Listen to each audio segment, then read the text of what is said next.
float. Things getting serious. This really not a joke.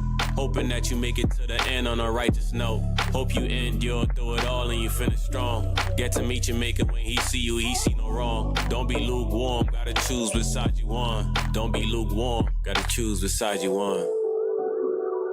Real.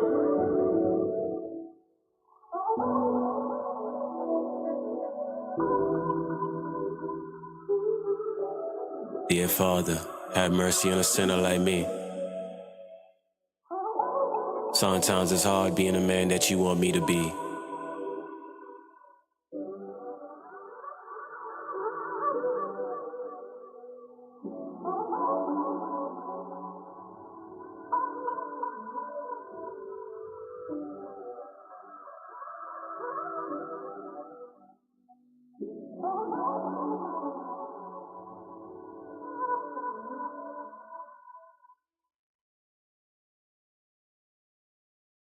Watch for an op that gon' stab you in your back. There's some crabs in the barrel, they just wanna hold you back. Whoa, ain't stopping us, ain't stopping us, ain't stopping us now. I can't play with pride, gotta put it to the side. Wanna talk bad about me, let them know that's suicide. Work on my mind, you ain't gonna waste my time. 247 on grind, all of the time. 24/7, but in my past in the rear view. Now I got the spirit, see a clear view. Choose wise with the ones you let near you. If you rollin', then you gotta have the fear too. Ops on the chat, I don't hear you.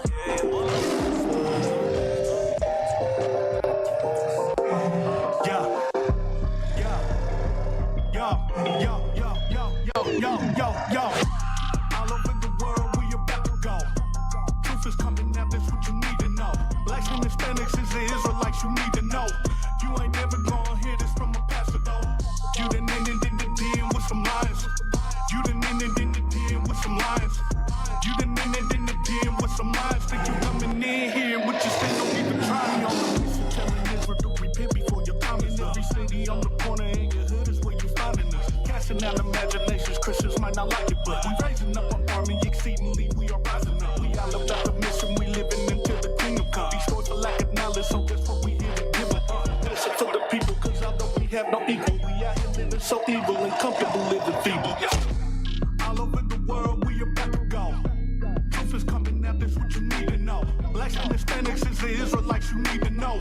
You ain't never gonna hear this from a pastor though. You done ended in the den with some lions. You done ended in the den with some lions. You done ended in the den with some lions. Think you coming in here with your sin, don't need to try.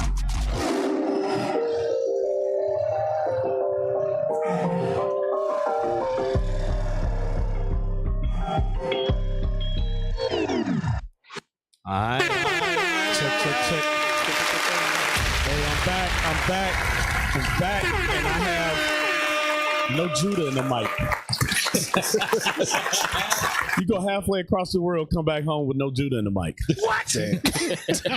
All praises. So, hey, feel good to be back, Cap. Mm-hmm. Feel good to be back. Welcome back. We in the building. All praises to the Most High, though. All praises to the Most High. Good. What? You might turn your mic on. Turn your mic on. He been gone so long, he forgot where the on-off switch is. There you go. Judah was there. There you go. Now we in the building soundtrack. Damn. They only got Light of Mercy. They ain't got we in the Hey, so they ain't even updated the sound bites, huh? No, sir. Oh, praises. Hey, so if y'all didn't know, we back on the Lions Den radio show. Y'all know what time it is. 7 o'clock Sunday night. That's what time we come on and we light the world ablaze. All praise to the Most High. We've been gone for a while. A lot of different things happening, from feast days to weddings to travel. A lot of different things. So all praise to the Most High. We made it back. I heard Deacon Malachi been bringing out some crazy classes. So while we've been gone, but all praises, he allow us a space of grace to get on. Right. So all praise to the Most High. We're finna get started, but before we do, y'all know how we like to do on the Lions Den. We like to know how everybody week went. So Officer Michael, how was your week, man? The week was good. Week was a good. That was it. Week was good. Yeah, the week was good. They jammed me out with a round of applause. How was your week, Officer Dane? Yeah, it was a good week. Came back in town this week. All praise to the Most High. You know, Where you was at? Man, I did a little traveling too. Okay. You know what I'm saying? Where you at? Where you at? You was in Europe? You was in Europe? Asia? Nah. Caribbean? Nah. South America? Not South America. No. Where you was at? St. Louis. South St. Louis. That ain't traveling, man. That ain't traveling. What's wrong with this brother, man? Shout out to St. Louis camp. All praises. It was out there. Stayed out there for a little bit. Nelly, you bringing Nelly the truth? Yeah, man. Okay. I try to find Nelly. He wasn't out there. He on tour, he said. So. But all praise now. It was a good week, and I'm happy to be here back in Orlando. You know what I'm saying? So all praises. There he is. All praises. Soldier, how was your week, Soldier? Great week. Hey, Shalom, Caps. It's good to see you guys back. All praise to the Most High God. Made it back safely. It was a great week. Just went through it normally. Pushed past the plague that hit us. Right. But we're here. And something interesting went on at work was I guess somebody went to go see the Civil War movie. And they were all talking about it, and I almost fell into the trap. Yeah. Damn. Bringing out scriptures on the job. Because they kept saying, well, America's not even in the Bible, in scriptures, Lord. This and this and that. I had to sit back and just let it happen. Yeah, all praise. Wisdom dwells with That's right. All praise to the Most High. Right. It's close. Yeah, all praises. How was your week, Officer Yaziel? Hey, it was an excellent week coming off Passover. Yeah. Passover was lit. Right. In spirit, I traveled with y'all. Right. But not in the flesh. But hey, so hold on. I know there was a hater at the table here that said we couldn't keep Passover 7 days. Who said that? Somebody was a hater. No. They said no sir. Not me. They said, how you gonna have this on a Tuesday night? Nobody gonna show up. So how was it? We was deep in here. Yeah. We had obviously Passover night. We was deep. Right. Royal Garment night. We was deep. Yeah. We had the Spades Tournament night. It was deep. Right. That night was crazy. Sisters was in there getting it in, but the men of the Lord had to represent and shut it down righteously. But it was an excellent week though. Everybody enjoyed themselves. It was a great turnout and everything, and all praise to the Most High. Bishop was in the spirit when he made that announcement a year ago. Everybody keep it local.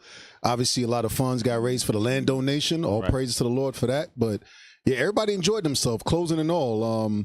It's funny you talk about the work thing. It got to the point where I think it was Thursday. I had to call one of the officers. I said, "Bro, I'm tired of being in here. I had such a good time the whole week coming down here. I'm like, bro, I got to call a Jew right now. Right. I can't listen to this foolishness right now." So, it was an excellent week. It was an excellent week. All praises. Captain Kimuel, how was your week, Cap? Pretty good, Cap. Half of it was spent on a plane, it feels like. Yeah. It took a couple of days to get back here, and then we was back on the road. Putting in the work yesterday. Right. So, was it yesterday? Yeah, it was yesterday. Days just kind of crashing together, but it's been great. Shout out to our leadership, Bishop Nathaniel, Bishop Yawasab, Bishop Kanai. And we give thanks to the Most High God in Christ, because this was epic. I'm still just still processing. You on 10s, as they say? Oh man, at least at least 10s. All praises. Hold on one second. Go ahead, keep going. Tell them about where you was on the plane coming from. All right, so don't go too deep. Praises to I know. We went to South America. We went to Suriname. All right, got a little bit of the Dutch culture, right? Seeing our people being oppressed over there. I will say this: one of the things I learned is it's just a different language. We suffer the curses everywhere we go. It's obvious to see our people, even though some of our people, you got to apply that Romans 8:16 because some of the race mixing. Some of us a little disguised because of that, but the curses are real. All praise. So everybody had a good week, sound like. Yeah. Everybody had a good week, man. Hey, that ain't good, man. That ain't good. Hey, Bishop was going over yesterday. Bishop said, yeah, we doing all this, we doing all that. That means persecution is coming. I was thinking about that the other day. Give me that Matthew 24 real quick. I was thinking about that. I said, man, we got all Deacon Yasha went over it yesterday. I can't do it more eloquently than he did. We're gonna try to do it on a basic level today, but when you look at everything that's going on in the world today and you read the Bible, anybody that got common sense is like, okay, the only thing that ain't happening is me going to jail. Right. So it's funny, but on the way back on the plane ride, I'm like, okay, we did all this. I was like, all right, something got to happen, because nothing ever just goes good all the time. That's not the way the truth goes. Matter of fact, give me that Acts 14:22 real quick first. The truth is not good all the time. When you read when you read Sirach 2:1, it says, when you come to serve the Lord, prepare thy soul for temptation. Right. The further you are in this truth, the further along you learn to temper your spirit, so you can go through the ups, you go through the downs, but you stay in the same spirit all the time. But read that real quick. The book of Acts, chapter 14 and verse 22. Confirming the souls of the disciples and exhorting them. Read. To continue in the faith. So if you got to exhort somebody to continue something, that means it ain't all good. It ain't all rose petals and chocolate bars. Read. And that we must, through much tribulation. We must, through what? Much tribulation. Through much tribulation, do what? Enter into the kingdom of God. So we understand, for us to inherit the kingdom of heaven, we got to go through tribulation. Right. Guess what? Us being able to travel throughout the four corners of the earth, jeopardizing our lives. We on national television. We on national radio broadcasts. We on big time podcasts. All these different things are great, but it comes with a price. It comes with a price that we have not paid yet. Give me that in Hebrews real quick about resisted unto blood. We understand that, guess what? With the glitz and the glamour comes the other side of it as well. And I pray that everybody understand that. Bishop been hitting on that for years now, preparing us. So we got to make sure we get our mind right to understand when we breaking bread, when we sipping of that wine, what that comes with. Read that. The book of Hebrews, chapter 12 and verse 4. Ye have not yet resisted unto blood. You have what? Ye have not yet resisted unto blood. That's where we at right now. But guess what? When you drink of that cup and you eat of that bread, we do to the Lord's death come.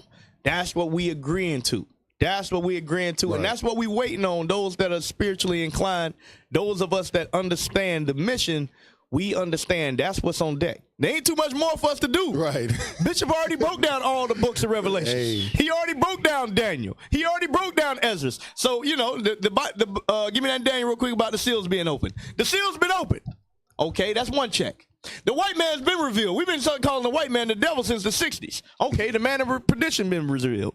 The scripture says there must be a falling away first. We went into captivity. We lost our identity. We getting it back. Okay, that's done. It says into the Gentiles, into the time of the Gentiles are in the land now. So now we just await. It's funny. I don't know if y'all remember, Bishop and I brought out a class a few months back, might have been a year back. And he basically was calling out Esau. He was like, hey, when are y'all going to do what y'all need to do so that we can get the hell up out of here? But that's where we at right now. Read that. The book of Daniel, chapter 12 and verse 9.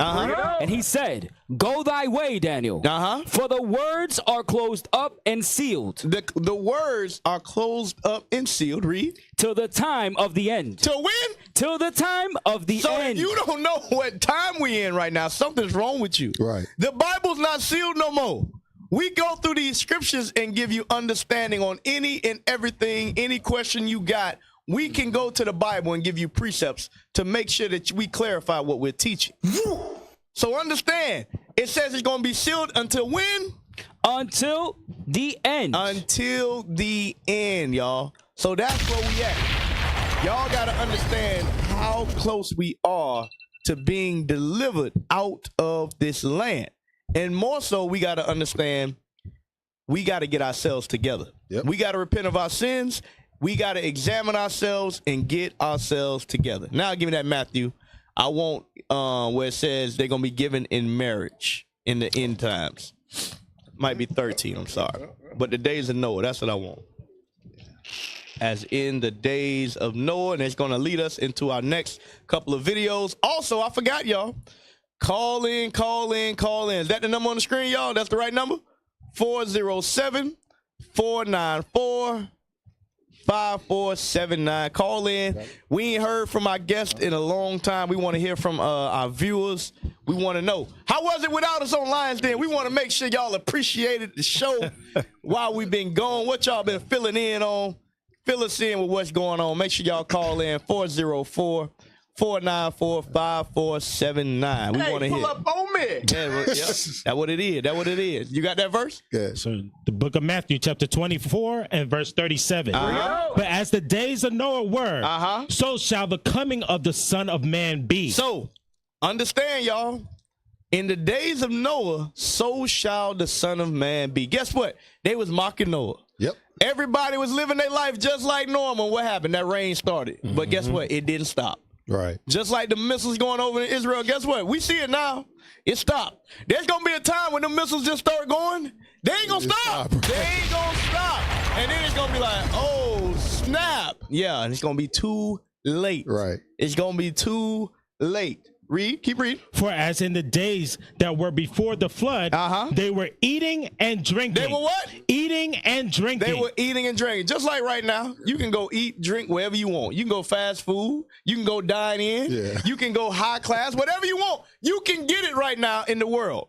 Food, famine is it's out there, but it's light. It's a light famine on the earth. It ain't really came yet. So what is he? He's painting a picture that everything's going to be normal. Read. Marrying. Hold on. What they gonna be doing? Marrying. What they gonna be doing? Marrying. Now, a lot of y'all didn't know. Why Lions Den ain't on today? Right. We're gonna see what's going on. And I'm gonna show you where we at in the time. Because guess what? In the 1990s, Israelites wasn't having marriages like that. They wasn't having wedding ceremonies every other week like we doing right now. Every week, there's another brothers and sisters getting married in every congregation. All praise to the Most High. Here in Orlando, we specialize in marriage. See, right. we don't have like 10, we don't have like 10 weddings. So all praise to the Most High. I want to highlight some of our beautiful couples here in Orlando and why we didn't have the show the last couple weeks. Go ahead, let's play on that.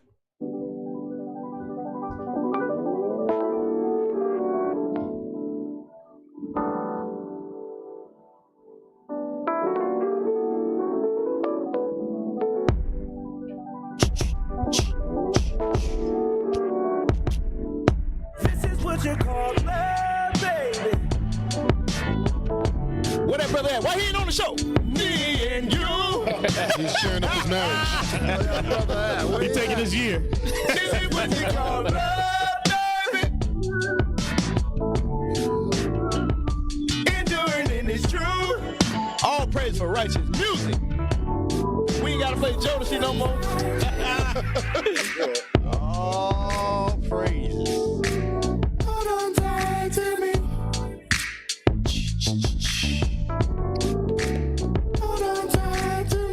So, Officer Gadiel, hold on.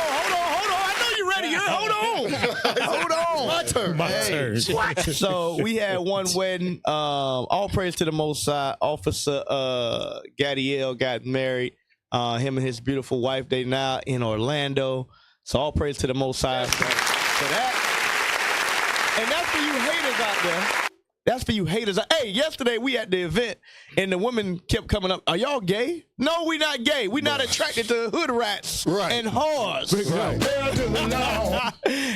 Because women don't like when you don't give them no attention. They dress half naked. You don't give them no attention. They upset. Right. So now we gay because we don't want to deal. No, I don't want to deal with you. And they proud to be hoes. Right. Yeah. They proud to be hoes. Damn. But anyway. So that brother got married. He used to come on the show. Now he don't come on the show. So if y'all saw him, that's probably the last time y'all seen that brother on the show. Lord's will, he'll be back. The wife, if you can send him back to the show soon, we appreciate that. All praise to the Most High. Let's go to the next one. Look at that brother right there. Dark chocolate. Set your chocolate, everybody. Sisters, if you're married, cover your eyes. You are now flying. Lord, I'm ready. Oh, to submit my mind, body, and soul to you. Give it all. brother waving to the crowd. Oh, praises. Now how yours gonna take me? Just tell me your way. All right, no more stress for you. Right. We can go all night, yeah. We did it right, so merciful ordained, and now we're one. No longer we train. There's another night. We consummate the million. Hey, Yuri, come on out here, Yuri. We need you on the show. Yuri's here. He's actually here. Come here. Officer Yuri. We need a live Back interview. from Uganda Yuri. Officer Yuri. Why you trying to act like you don't hear us, Yuri? Officer Yuri, come on out here, man. We need you on the show, man. Come on, man. We need you on the show. We got some questions for This you. brother being insubordinate right now? Oh, see, we got calls. No, sir. Yes, sir. Yes, sir. Hey, take that call. No, sir. Take that call. Hey, shalom, caller. What's your name? Question, comment. Where you calling from? Shalom, Captain. South West, you and other captains in leadership. This is James Diet. Yes, you was missed. Jediah in Detroit? Yep. Hello, can you hear me? Oh, praises, sis. Thank you for calling in. What's going on, sis? Yes, I appreciate y'all, prophets, for going out and waking our people up across the world. All And praise. most of the places you went to, I didn't know black people was even there. Dang. So all praise. All praise to the Most High, sis. Thank you for tuning in to the show. All praise, all praise. Shalom, shalom. Hey, put the camera on my brother right here to my right, man. Put the camera. Hey, there we go, there we go. So, we got Sexual Chopper himself in the building, Officer Yuri. So, hey, officer, we got to ask you a few questions. We know you usually behind the scenes, but it's a beautiful thing. So we want to make sure you can be a righteous example to everybody else. So we want to ask you, you and your wife, y'all got married. How long did y'all know each other before y'all got married? Proven process. We proved for a little over a year. Little over a year. Yeah, like a year and a couple months. All praise. So if somebody didn't know what proven is, what is proving? What is proven? Proven is one. Move your hands. Oh, my fault. I ain't been on show in like 2 years. You was proven. Hey, set myself up. But nah, proven is getting to know somebody, actually creating a foundation of friendship first. Through the scriptures as well. Right. Filtering each other through the scriptures, making sure, you know, they're in alignment with what the scripture says. Right. Obviously, I don't want to be cliche, but proving one another in certain scenarios. Right. Like, how do they react if I'm upset or if I'm out the spirit? You gotta try the spirits, like the scriptures say. Right. Definitely gotta do that. And then once you get to a level like, okay, I understand how he or she is when she's upset or when she's out the spirit or when she's stressed. Right. And how they react to it, then you can make a decision like, okay, I can see myself with this Right. brother and or sister. Right. So Okay, that's pretty okay, much okay. what the process was like. All praise. So now we all want to know. I ain't never had a chance to go through an Israelite marriage at your perspective. I've done a lot of them as the what they call officiant. Right. What's it like that day, the wedding? You know you're gonna see your wife for the first time in a different way. What's that whole process like going through that day, man? But that day, you could ask my brothers. Uh-huh. I was mad the whole Yeah, day. what was wrong, man? Stressed out. I didn't think he was gonna get out the car. Hey, what was wrong, bro? Everybody kept calling me. Yeah. I'm like, hey. They kept calling me. I was like, bro, where's the bottle of water? I'm like, bro, it's in the kitchen. Right. You know what I'm saying? Hey, we need equipment. Like, bro, I gave you everything. Right. So everybody, Officer Duell and my brother from Hawaii, Officer Ithiel, they had to take my phone away. Right. So they was like, nah, we are answering for Officer Gotcha. Yuri. So, Hang up. but once the most of the ceremony was done, I relaxed. I'm Right. like, okay, I see everybody enjoying Right, themselves. right, They got the food. I was like, okay, now I could actually pay attention to my wedding. Right. But after that, I was like, dang, I forgot about everything else. Yeah. Like, did I even kiss? Right. If you didn't see the video, you wouldn't even remember. Yeah, huh? yeah. So you had to be the wedding planner. That's what you're saying.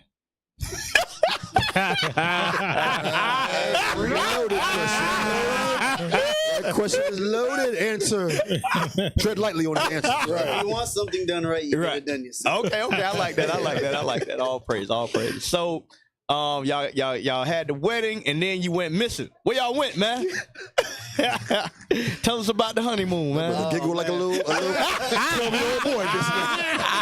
Brother started giggling. Speaking, yeah, you know where I went, Cap. But the people want to know. We went to Turks and Caicos. It was it was a pretty dope experience. Yeah. We got a different perspective because we're living in Babylon. Right. So when you go to a country that's more poor and unfortunately, right, you really see like, dang, we're really spoiled here. Right. Nothing but poverty. Yep. A lot of potholes. Yeah. Inflation's crazy. Yep. Whew. Hey, please tell me you took at least one flyer. I didn't. I got sick. You should have known he was gonna get sick. You should have known that already. He told the truth. Yeah. I used my QTO. Okay. But it was a great experience. We had a nice little villa. Yeah. It was dope. But after we got sick, it was a wrap. Oh, praise. Yeah. But you back now. Yeah, I'm back. Your wife back now. I saw yesterday doing security, so you back in the faith. Yep. All praise. Well, we glad to have you, Officer. Hey, yes, congratulations again. Hey, so go back to that verse. The book of Matthew, chapter 24 and verse 38. You can get on the show, man. Let's get a real host back in there, man. Go ahead, read that. Tag in. For as in the days that were before the flood, they were eating and drinking, marrying and giving in marriage. You see that? So what y'all just saw was we fulfilling the prophecy. It says they were going to be married and given in marriage. That is what's going to be going on in the last days. So that's one sign. So we showing you we only one camp, Cap. Mm-hmm. If we created the marriages page. We got marriages going on all over the place, all days, all nights going on. So we know that part of the prophecy is taking place. Israelite marriages are taking place first and foremost. All right, read. Until the day that Noah entered into the ark, and knew not until the flood came, and took them all away. So shall also the coming of the Son of Man be. So that same way, everything's good one day. Guess what? The next day, things change. It's going to come by surprise. Understand that. So guess what you got to do? Give me Matthew 24 and 41. Think that's what it is. Watch and pray. Or is it Mark 24 and 40? Let me see. Mark. Maybe Mark. Yeah. I won't. No, there you go right there. 42. 24. Yeah, read 42. Yep, watch the that. book of Matthew, chapter 24 and verse 42. Watch, therefore. Do what? Watch, therefore. For ye know not what hour your Lord doth come. Whoa. What'd you say now? The patois, my friend. You don't know what time am I coming on. That's South St. Louis. Yeah, that's what I was about to say. They talk that St. Louis. St. Louis. That's the Lahad tour. That's what he's doing. That's the Lahad tour. What the hell is going on here? Watch, therefore. For ye know not what hour your Lord cometh. So you don't know what hour the Lord is going to come. But the Most High did show us signs and wonders. Speaking of that, let's go to the next clip. Press play. Sight that you see during totality, it is deeply emotional, and it also fills you with a sense of wonder. On a scale of 1 to 10, I like to say that partial eclipse might be a 3 or a 4, but seeing a total eclipse on this same scale is 1,000,000. It's totally off the charts. There's nothing like it.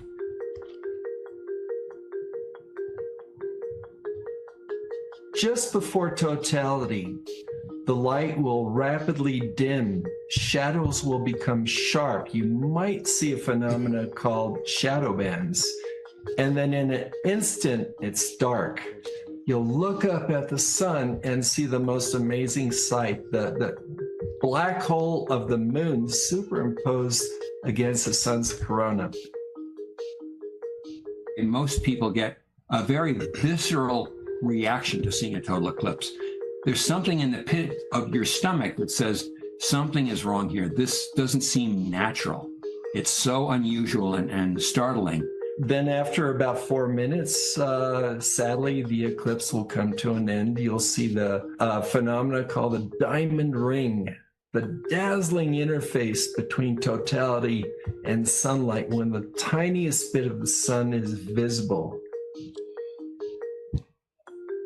It's a fairly long eclipse. It's the second longest total solar eclipse in the nation's history since 1776. More people live inside the eclipse path.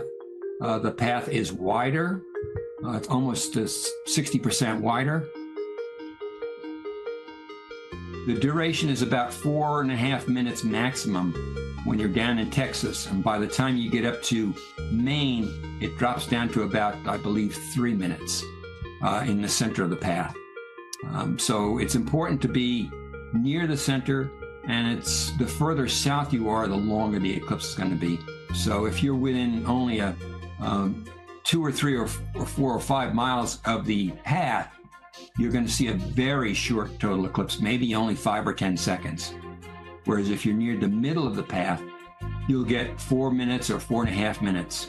The important thing to remember is you need to wear the glasses for all the partial phases. But then when the total eclipse begins, you have to remove the glasses because you won't see anything at all of totality if you leave the glasses on. It will be the largest. So there was an eclipse on April the 8th. There was an eclipse, a solar eclipse. It was a solar eclipse. So a solar eclipse only happens at a certain time. But before we get that, go to Sirach 36 and let's read one down.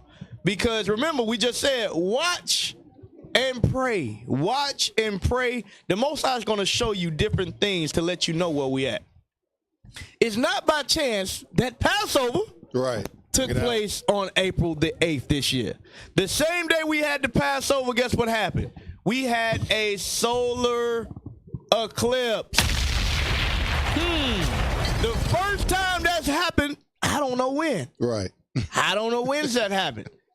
Eclipses happen all the time, but they don't always happen on Passover. With the same understanding, where all the understanding is coming out and we see it. Bring it out. But we're going to show y'all a lot of different things that's very important with this year's Passover and this eclipse happening. Read that. The book of Ecclesiasticus, chapter 36 and verse 1. Have mercy upon us, O God, O Lord God of all. Read. And behold us, and send thy fear upon all the nations that seek not after thee. Read. Lift up thy hand against the strange nations, and let them see thy power. This is what we should be praying. Read. As thou wast sanctified in us before them, so be thou magnified among them before us. Read. And let them know thee, as we have known thee. Read. That there is no God but only thou, O God. There's no God but only thou, O God. Read. Show new signs. Hold on. Do what? Show new signs. Do what? Show new signs. Show new signs. Read. And make other strange wonders. Hold on. And make what? Other strange wonders. So in the last days, God is going to show us new signs and strange wonders. There was a blood moon a few months back. Right. There was an earthquake in New York City. Right. A lot of different things going on. The Most High is showing us through the elements where we are at in the times. Now, this eclipse was very important because it just so happened to validate that our understanding of the Bible is correct. Now, I'll show you how. Exactly. Bring it out. Now, this eclipse takes place on the 8th. It took place on April the 8th. Yep. One thing that you got to know, for a solar eclipse to happen, it has to be what we call a dark moon. The white man calls that a new moon. He calls the dark moon a new moon. Now listen to this. Read this little bit I got from the NASA. This understanding. You want me to read? You got it? A solar eclipse. Pull it up on the screen, y'all. Pull it up on the screen so the people can see they're it. struggling to see way over there. Pull it up on the screen so the viewers can see it. There you go. Thank you. It says a solar eclipse occurs when the moon passes between the sun and earth. So you got the sun, then you got the moon, then you got the earth. Read. Casting the moon's shadow on earth. A solar eclipse can only happen during a new moon. Hold on, read that again. A solar eclipse can only happen during a new moon. A solar eclipse can only happen during a new moon. Now understand this. The white man's new moon is different than our new moon. Right. Now, why are we going there? Show them what the white man's new moon is. Now, a new moon to Esau is when there's no light on the moon. Understand that. A new moon to Esau is when there's no light on the moon.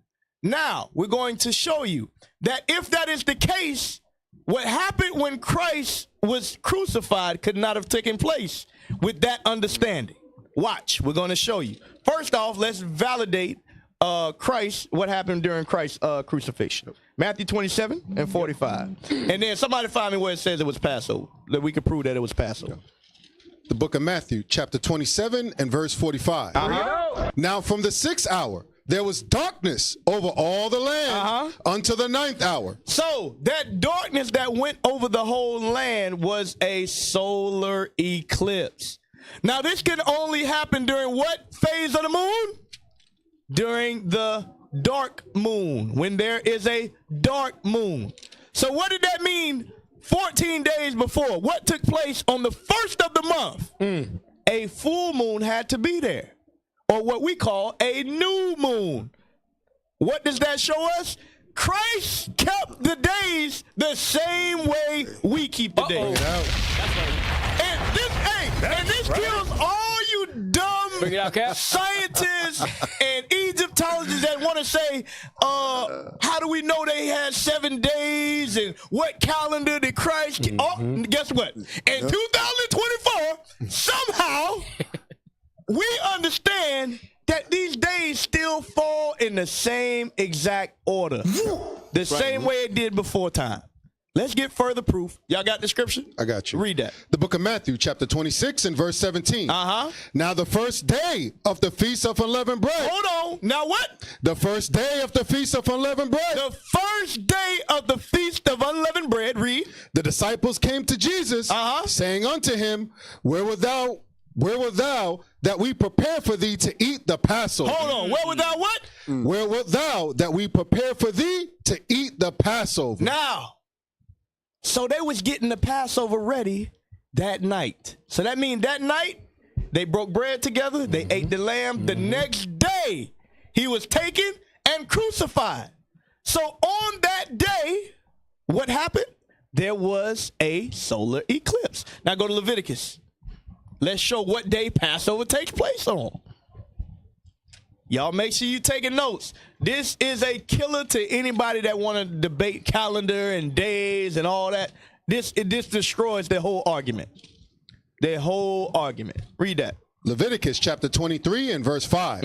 In the 14th day. Hold on. In the what? In the 14th day. In the what? In the 14th day. Read. Of the first month at even is the Lord's Passover. So on the 14th day at even is the Lord's Passover. So the first day of the month, it was a new moon, or a full moon. Give me that numbers 10 and 10 real quick. No, Psalms 81 first. Psalms 81. So the full moon is the beginning of your months. That is the new moon. That is the new moon. You got it? The book of Psalms, chapter 81 and verse 3. Blow up the trumpet in the new moon. Do what? Blow up the trumpet in the new moon. In the time appointed on our solemn feast day. For this was a statute for Israel and a law of God of Jacob. So the new moon, I want numbers 10 and 10 first, because that says the beginning of your month, correct? Yes, that's what I want. So the beginning of the month is when the moon is bright, when the moon is bright. But 14 days later, the moon is dark. Right. Keep that in mind. The book of Numbers, chapter 10 and verse 10. Also, in the day of your gladness, and in your solemn days, and in the beginnings of your months. In the what? In the beginnings of your months. In the beginning of your months. The beginning of your months, you have a bright moon, a new moon. Give me that in Sirach. 33 about the moon being bright. 43 and 7, I think it is. This is very important, y'all. Telling y'all, the Most High is validating everything the leadership has taught us. Read that. Sirach, chapter 43 and verse 7. From the moon is the sign of feast. From the moon is the sign of feast. Read. A light that decreaseth in her perfection. Hold on. A what? A light. A light. A light. Put up the correct phases of the moon, please. The correct phases of the moon. Put that up on the screen. A light. So when the light is full, that's when you have a new moon. You see that?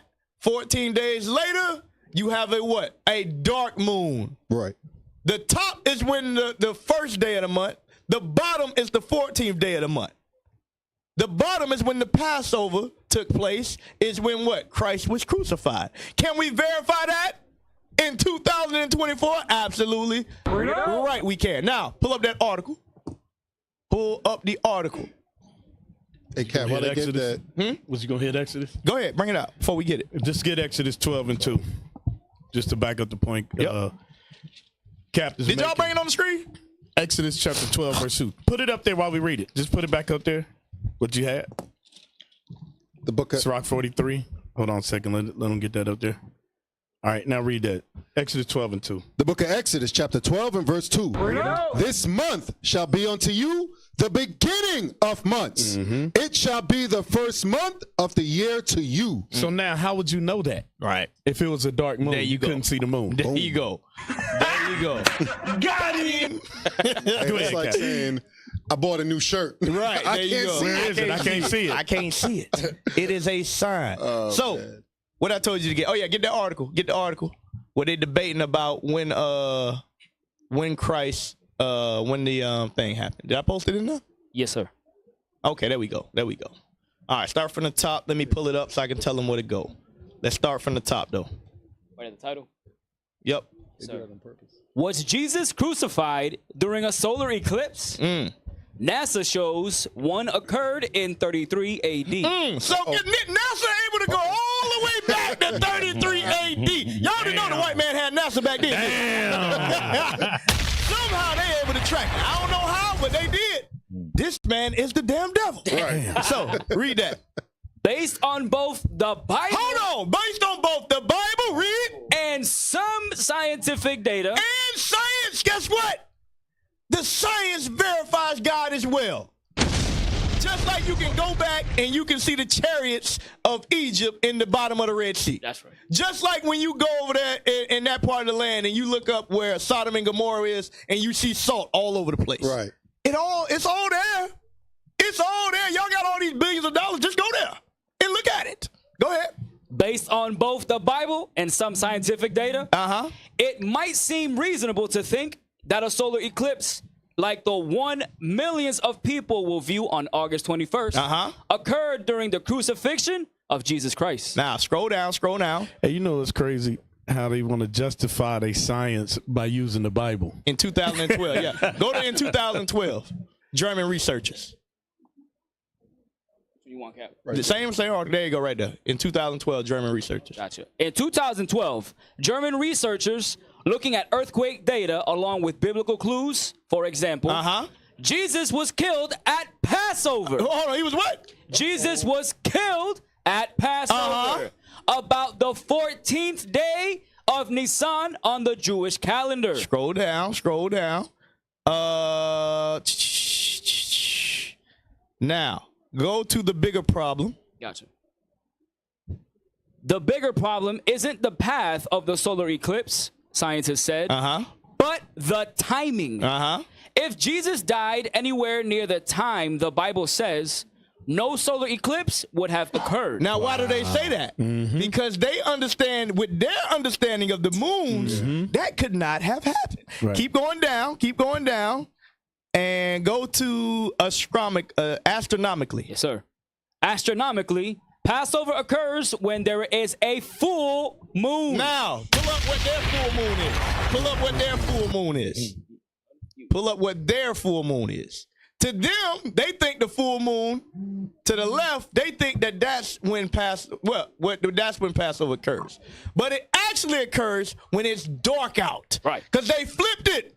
They flipped it. Remember, give me that in Daniel. Give me that in Daniel real quick. They flipped the calendar, but we got it right, y'all. And we gonna verify it today as we've been verifying it. All praise to the Most High for this. You got it? The book of Daniel, chapter 7 and verse 25. And he shall speak great words against the Most High. This man has spoken great words against the Most High. Read. And shall wear out the saints of the Most High. And he shall wear out the saints of the Most High. And think to change time. Hold on, what are you gonna do? And think to change time. What are you gonna do? And think to change time. Read. And laws. Times and laws have been changed under this man. Read. And they shall be given into his hand until a time and times and the dividing of time. So this man has tried to change the times. Understand, if you follow the white man, you keep your head up his anus, you're going to be wrong 100% of the time. You got to wake up, shake the ish off you, shake it off, and look at it for what it is. We just showed you when the new moon is. It's when it's full out. Now go back to the article. Hold on a second. Read that verse again. Read that verse again. The book of Daniel, chapter 7 and verse 25. And he shall speak great words against the Most High, and shall wear out the saints of the Most High, and think to change times and laws. And they shall be given into his hand. Who's the they? Us, right? Given to his hand. Go ahead. Until a time and times and the dividing of time. So us being given unto his hands would start to believe what he's saying about the moon and the times of, we would believe that this doesn't line up with Christ, right? We would believe that. But the scriptures say in 1 Kings 8 that we would have to repent in the land of our captivity. So now that the truth is coming out, you got one of two choices. You could believe the white man, or you could believe the Bible. There you go. That's your two choices. There you go. I hate to break it to you. Most of them want to believe the white man. Now, go back to the article. Go back to the article. Astronomically, Passover occurs when there is a full moon. Wrong. Meaning, when the moon is on the opposite side of the earth from the sun, and thus is fully illuminated by the sun's rays. A partial or total solar eclipse, meanwhile, occurs only with a new moon. Hold on, it only occurs what? With a new moon. The new moon to them is the dark moon. Remember that, read. Defined as the phase when the moon is passing between the earth and the sun, which is why it blocks the sun's rays. Read. While most attempts to work out dates of historical events based on astronomical events can be problematical, this one is easy. Consul Magno said in an email to the Star, the crucifixion took place on Passover, which is the first full moon of spring. You need a new moon, not a full moon for a solar eclipse. Exactly the wrong phase. Exactly what? The wrong phase of the moon. So they said there's no way it had to be the wrong phase. You see that? Their own science does not justify them. Showing you they wrong. They don't know what they talking about. They don't know. Yeah, please. Hey, go to Isaiah 34:16. Yep. And at the back of Cap Point, this proves why we come out the Bible. We go talk to our people, and they always with no. What do you think? Right. Yep. What the hell with what I think? Right. Because everything has to get filtered through the scriptures. Read that. The book of Isaiah, chapter 34 and verse 16. Seek ye out of the book of the Lord. So it's the articles literally using the Bible to have a leg to stand on, even though they got science. So God already told us, seek out the book of the Lord, read. And read. And do what? And read. Not quote it, not guess it, actually read it. Because it tells you there was an earthquake. It tells you there was clearly a solar eclipse during Christ's death, during Passover. Go ahead. No one of these shall fail. And it hasn't failed in 2024. Now we're hearing facts that we know biblically are true. There you go. Ahead. None shall want her mate. You can't mix it with nothing else. You got to filter it through the Bible. You can't. Ain't no Quran can say this. Ain't no, what else they got out there? Whatever the hell, garbage Book of the Dead. Book of the Dead. The Gilgamesh epic. Right. None of this stuff can substantiate but the Bible. There you go. That was it. One more. 1 Timothy 6:20. Yep. Hey, scroll down to where it says scientifically. Before Cap read this scripture, because he's going to read that. Yeah, go ahead and read it first. Scientifically, yes, The moon would have been on the wrong side of Earth at Passover. So you see that? Scientifically, science can't even explain this. It wasn't that it was the wrong side. Right. Y'all math is wrong. Right. Your science is wrong. How you got a new moon when it's dark? That don't make sense. Read.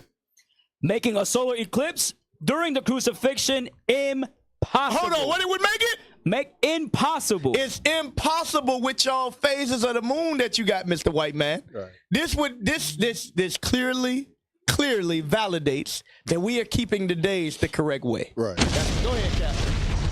Let's get that 1 Timothy 6:20. The book of 1 Timothy, chapter 6 and verse 20. O Timothy, keep that which is committed to thy trust, avoiding profane and vain babbling and oppositions of science. Oppositions of science. As you see in this article, science is opposing what the Bible says. Go ahead. Right. Falsely so called. Falsely so called. So look what Paul was exhorting Timothy at that time. Keep that which is committed to thy trust. This Bible is committed to our trust. That's why. Let me get one more. Romans 3. Romans 3. Just to prove the point a little bit more. I know, Cap, you driving this thing home for him. I got to. You got to. I got to. Romans 3:1. Because you know just as well as I know how many people love to debate the calendar and dates. And guess what? You got some Israelites, and they ignorant. They kept Passover last month. Yeah. And guess what? That can easily happen if you don't know how to count the days. But that's how we know what we doing. The men that we following, they got it right. They got it right. Go ahead. The book of Romans, chapter 3 and verse 1. What advantage then had the Jew? Or what profit is there of circumcision? Much every way, chiefly because unto them were committed the oracles of God. So unto us is committed the oracles of God. So we're going to believe what the Bible says, and the Bible is proven science to be false. There you go. That's the advantage we have over the so-called white man. Now, go ahead. You had something? Yeah, I was just thinking. Remember when we was in Africa, right? When we was going over Galatians with the brother, right? At the end of his conversation, he said, That was funny. You know what? I'm not making any sense. Every Christian doctrine, whether it be Jews and Greeks, whether it be Christ is a white man, whether it be the phases of the moon, when you try to explain this stuff and then you ask them the question, that's how they all look. Because none of this makes sense. Even the scientists, they basically saying we don't make sense. Like this is, it's funny that when we see this thing unfold in the scriptures, how the Most High do got a sense of humor, because we can laugh at this thing. Yeah, we can. 100% correct. 100% correct. Now, get in Matthew 24, and let's go. Well, first, let's read Matthew 28 and 19. Let's read the Great Commission. Let's read the Great Commission. And matter of fact, before we go there, read Matthew 28:19. I'm finna post a video. Y'all, we finna have a long show today, y'all. I forgot to tell y'all. We going all night. We going all night. Some of y'all might have to tap out. It is what it is. We ain't been on here months. We finna get it going. Go ahead, read. The book of Matthew, chapter 28 and verse 19. Go ye therefore and teach all nations. Go ye therefore what? And teach all nations. And teach all nations. All nations. Why? Because we've been scattered across the whole world. Read. Baptizing them in the name of the Father and the Son and of the Holy Ghost. Read. Teaching them to observe all things whatsoever I commanded you. And lo, I am with you always, even unto the end of the world. So Christ gave the Great Commission. He said, go and teach all nations. Why did he tell us that? Because we were scattered across all nations. That's right. Before we get into the next part of the show, y'all, we're going to take a quick break and we coming right back. Play that music video I just posted in the LDR group, and then we going to get it rolling. I pray y'all having a good show. Hey, don't forget, y'all, when we get back, call in 407-494-5479. Shout out to Sister J, who D out of Detroit. She always online and tuned in. One of our top viewers. I hope we gave you your stuff. We don't know if we did or we didn't. She got it? She confirmed she got it? Ah, come on. Go ahead. Press play on that commercial, y'all.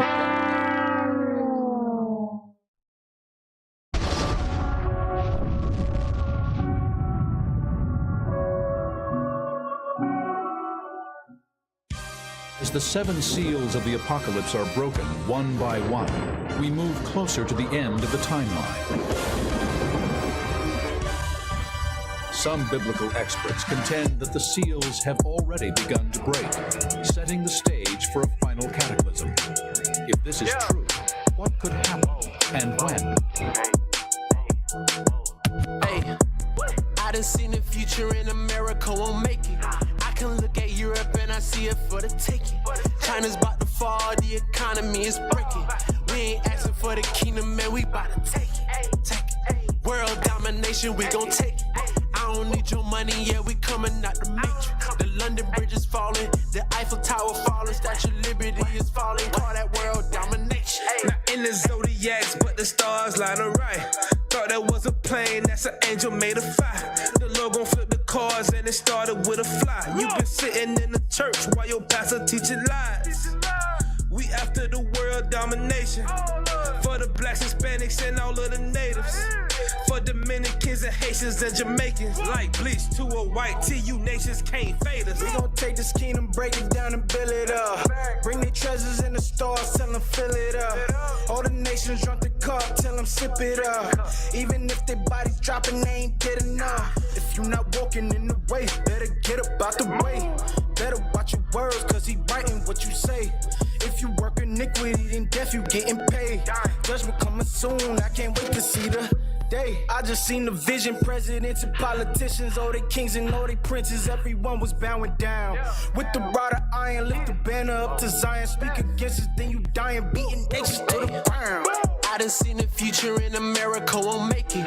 I can look at Europe and I see it for the taking. China's about to fall, the economy is breaking.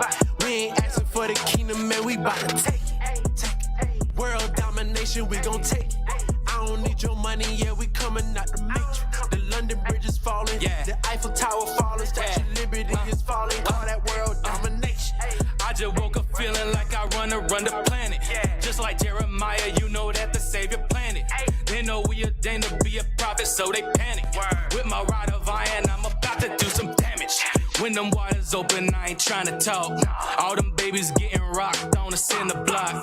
We gon' make the heat hot like a dinner pot. Then I break them in the shivers till the quiver stop. Whipping and flipping my people opinion till all the chosen to seal. You know that I've been ordained as a watchman, so I've been watching the field. All I've been seeing is servants on horses thinking they king of the hill. We rising up to collect what they owe us, they gon' be paying the bill. I done seen the future in America won't make it. I can look at Europe and I see it for the taking. China's about to fall, the economy is breaking.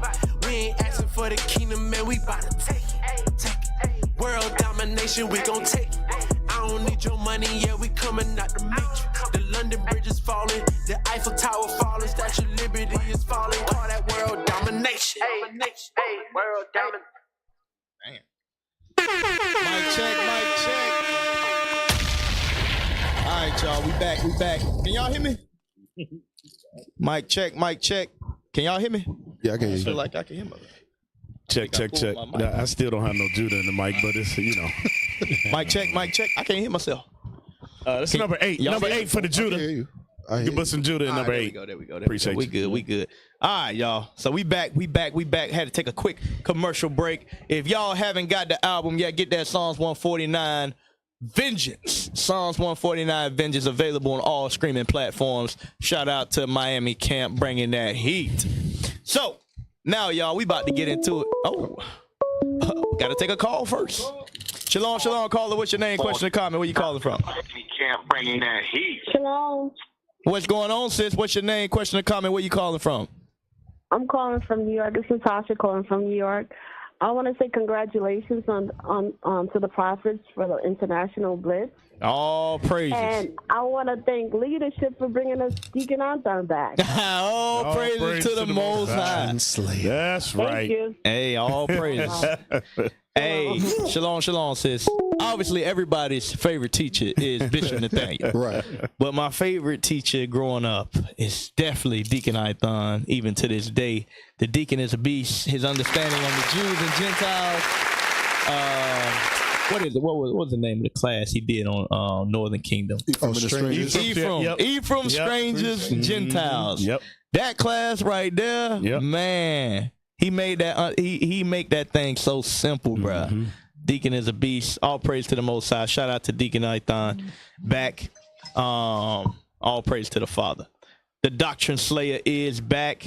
Now, she just mentioned it. She said, shout out to everybody that just traveled. Yep. Now, we went to Matthew 28 to preface what we was about to go through. So Christ told us to go throughout the whole earth. So let's see. Press play on that video. Not this one. It should be the other one.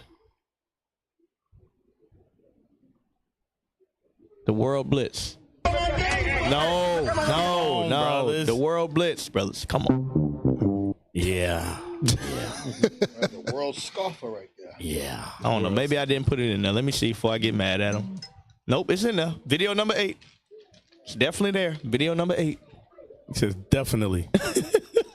I try to give them the benefit of the doubt, I know they got a hard job, but it's definitely there. Put it on the screen. IUIC is about works. You can't have works without action. So right now, as the ambassadors of Christ, IUIC is conducting the first ever International Passover and showing gratitude and thanks to all Booster Club members and those who have sent in donations. From the depths of Babylon to all across the planet, there were flown out officers, captains, deacons, and the bishops, once again across borders, but this time for the Lord's Passover. With over 100 men traveling across all 7 continents and 24 countries, which includes the Bahamas, Barbados, Belize, Cameroon, Canada, Ecuador, France, Ghana, Grenada, Guyana, Hawaii, India, Jamaica, Kenya, Liberia, London, Malawi, the Midlands, the Netherlands, Germany, Nigeria, Sierra Leone, South Africa, Suriname, and Tijuana. Hey, Shalom, Captain Kimuel here. Mission number 76 of the Booster Club. We just landed in Paramaribo, Suriname. Right. Over here, all praise. We just landed in Honolulu, Hawaii for Booster Club Mission 77. Captain Azariah here. Just touched down in Bridgetown, Barbados. Booster Club Mission number 78. Captain Emmanuel. We on Booster Club Mission number 79 in Entebbe, Uganda. Booster Club Mission number 8, Trinidad and Tobago. Israel, guess where we at? I'm in Canada with an officer. I watch you Toronto. Hey, this is Captain Uriel. We on Mission 81. This is Captain Uriel. I'm on Booster Club Mission number 81 in Toronto, Canada. Captain Tazawan here.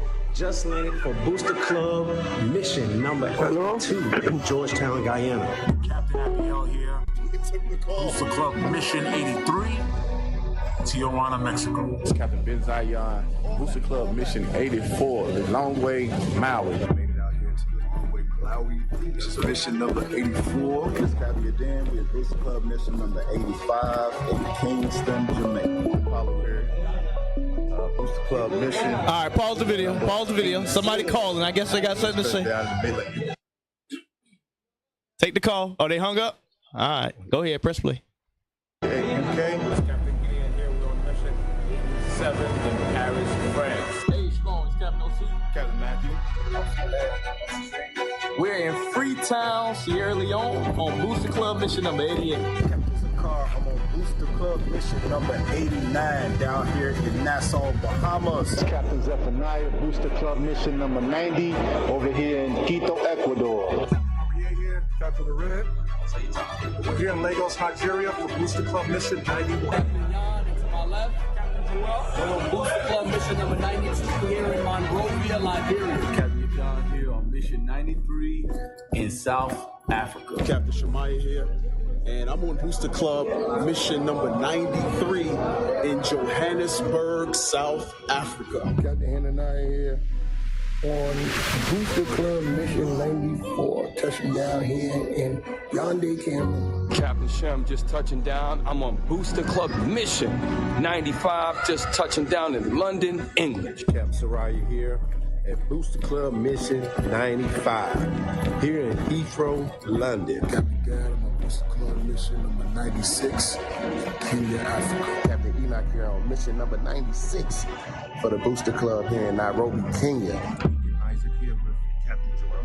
We are on Booster Club mission 97 in India. Deacon Abiel here on mission 98 in Belize City, Belize. Deacon Joshua here on Booster Club mission number 99 in San Juan, Puerto Rico. Captain Gedaliah, we are on Booster Club mission number 100 in St. George's, Grenada. Captain Josiah just touched down on Booster Club mission number 100 in St. George, Grenada. Bishop Yawasop with Captain Amaziah and Captain Yediah. We're on Booster Club mission 101. We're in Kumasi, Ghana.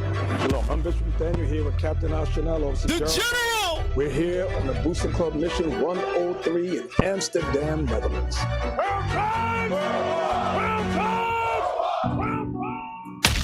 action of the apostles continues. All praise. Yeah.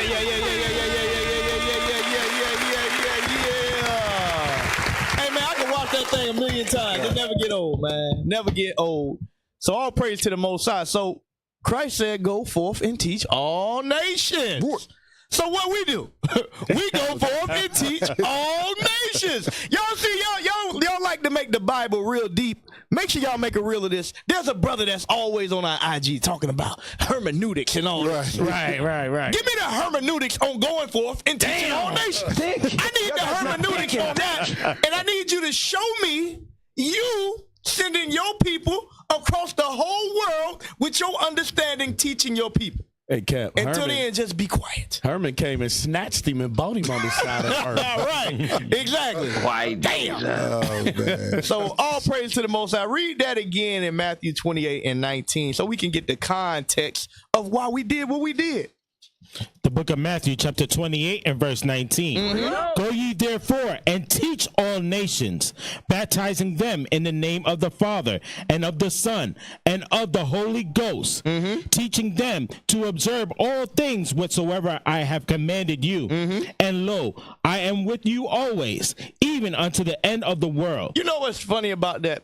What is Christianity going to teach somebody to observe? Uh-oh. Because what do they observe? Nothing. What do they observe that Christ told them to observe? That's the key part. Because they're going to tell them to keep Christmas. Right, They're going to tell them to go to church on Sunday. What else do they? That's it. There is no laws. All y'all say is more grace, more grace, Right. more grace. What are you teaching them to observe? Communion. So, with the love. Now, those of you that may not understand, why do we go and teach all nations? Deuteronomy chapter 4 and verse 27, please. The Israelites, contrary to popular belief, in popular understanding, shall I say, if you ever read the book, we have been scattered across the whole world. When you read in the book of Matthew, that was our sixth major captivity. Amongst all the smaller captivities that took place. So the Israelites were already displaced all over the world, and he knew what was going to happen further along in our captivity. Read that, please. The book of Deuteronomy, chapter 4 and verse 27. And the Lord shall scatter you among the nations. Hold on. What did it say? And the Lord shall scatter you among the nations. The Lord was going to scatter the Israelites among the nations. Read. And ye shall be left few in number among the heathen, whither the Lord shall lead you. So, the Bible says that we was going to be scattered amongst all nations. Hence, he said what? Go forth and teach all nations. Now, was he talking about teaching the other nations, or was he talking about Israelites in those nations? Give me Tobit, chapter 13 and verse 5. Tobit, chapter 13 and verse 5, and then give me, will you go amongst the Gentiles and teach the Gentiles? Give me that next after this. The book of Tobit, chapter 13 and verse 5. Verse 3. Confess him before the Gentiles. Hold on, do what? Confess him before the Gentiles. Confess him before the Gentiles. Read. Ye children of Israel. Ye what? Ye children of Israel. For he had scattered us. Hold on, he had scattered what? For he had scattered us. He had scattered the Israelites what? Among them. You see that? He have scattered us among them. Hold on, is there a precept for that in the New Testament? Give me that in John, please. The book of John, chapter 7, verse 35. Then said the Jews among themselves, Whither will he go? Whither will he go? That we shall not find him. That we shall not find him. Will he go unto the dispersed? Hold on. Will he go what? Unto the dispersed. Read. Among the Gentiles. Among the Gentiles. And teach the Gentiles. And teach the Gentiles. Why? Because they were being called Gentiles. Right. Just like today. Our brothers in Sierra Leone, they call Sierra Leones. Our brothers in Suriname, they call Samanese or whatever. Our brothers in Barbados, they call Barbadians. Wherever you at, you got a crazy name, and that's what you call it. That's your godly name. I found out they call them Bajans. It's Bajans, yeah, it's Bajans. Like, what the hell is that? So wherever we scattered, that's what we are known by. So will you go to Sierra Leone and teach the Sierra Leoneans? Will you go to Barbados and teach the Bajans? The Baj people? Will you go to Florida and teach the Floridians? That's all it's saying. Do those people that call themselves Floridians, am I from Florida? No. Is Lahad from Florida? No, he's from Pittsburgh. But we know his nationality is he's an Israelite. It's simple mathematics. Now that math is mathing, but the white man math don't be mathing. Right. So just pay attention, stay tuned. So we had the opportunity to have a few brothers on stage that traveled, and we want to share our experiences with y'all so y'all can get some experience as well. So I'm going to pass the mic to the professor.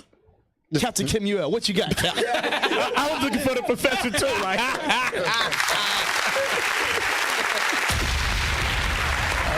let's see what we got. The hell is this? Sorry. Go ahead, play that first video. Mute your mic, brother.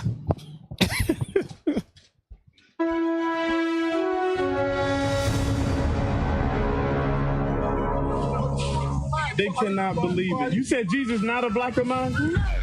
What color is he? Jesus, I went to Michael. Hey, hold on. Pause just for a second. Hey, no, go back. So you see, he got a little machete in his hand, right? So we was walking down there. Now, we actually was in the hood, right? And, bro, what is this? They cutting down sugar cane. They eating sugar cane and iguanas. Dang, they eat iguanas? They's eating iguanas. Dang. I was wondering why we didn't see none down there. Then it made sense. I said, goodness. So that's why they was out there doing, little boys. They was just running around, in a pack. But go ahead, play that. Cannot believe it. You said Jesus not a black man? What color is he? Jesus, I went to Michael. What is that? That's a word for a white man. Shalom Israel, Captain Kim Ewell here. Hey, shout out to the Boosters Club. We are on mission 76 to bring the gospel to our people.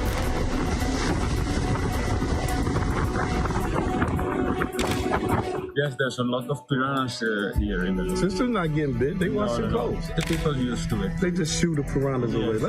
Go, little bad piranha. Get out of here. Somebody's going to walk and touch the statue and worship it. That is wrong. God did not want this for us. Hey, and you know what? The people are hungry for the word of God.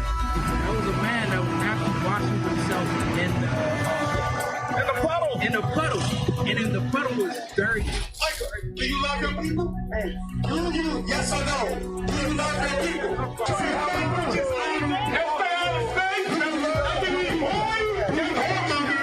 And adulterous God will judge. You see how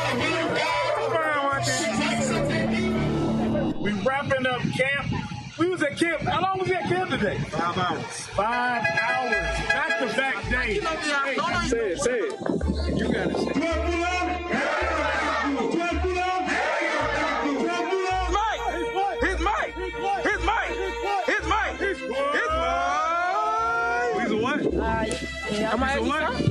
He's a what? I'm a black man. That's right. No, black man. Okay.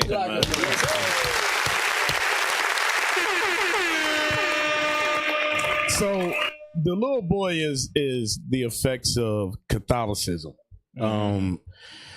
When the Spaniards arrived there, the Dutch, the French to the east, because you got French Guyana. Basically, Suriname, that was one of the Guyanas. Okay, so you got Dutch Guyana, you got the French Guyana, and then you got Guyana to the west of us, right? Mm-hmm. And so anyway, what you're seeing is the effects of Christianity, right? And so he's just repeating what he's been taught, right? Nah, Jesus ain't black. But when the young man shot out to Soldier Elijah, he was able to show the young men in the scriptures, and they got it.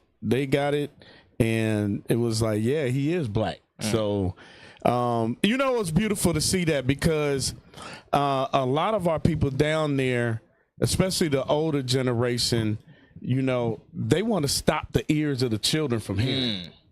Okay, we had down the street, we had our camp set up, and it was maybe about 8-10 kids out there, and a brother from the neighborhood, older man from the neighborhood, they weren't his kids, and he came and started pulling them and threatening them to come from the camp. Damn.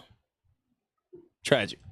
This is the effects of how far we've fallen as a people. Right. The brother that wanted to attack the camp, what was he mad about? He was mad. Captain Matt was teaching him, and he was just teaching in general. Right. That place has so much foot traffic. It was like New York. Right. It was easily 1,000 plus people passed us by. Right. Hey, I see the middle finger is still a universal sign. Yeah, it's a universal sign. FIU. Universal sign. Yeah. You're number one. But he stands out there. We saw him every day. We passed by that block. Right. Maybe 7-8 days.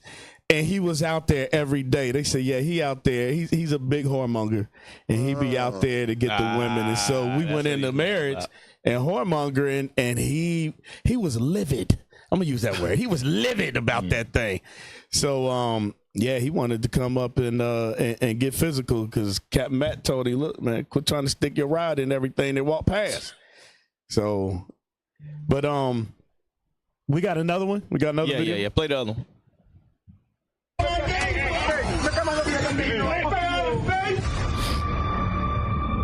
Officers, where are we? All right, pause right there. Pause right there. Your guy. All right, okay. Leave it up there. Just see it pause. Nah, go back a little bit. Go back. All right, right there. Okay, so now you see. Oh my God. Bro, stop right there. Are you mad? Don't move. So you see how the young men, they up in the tree, right?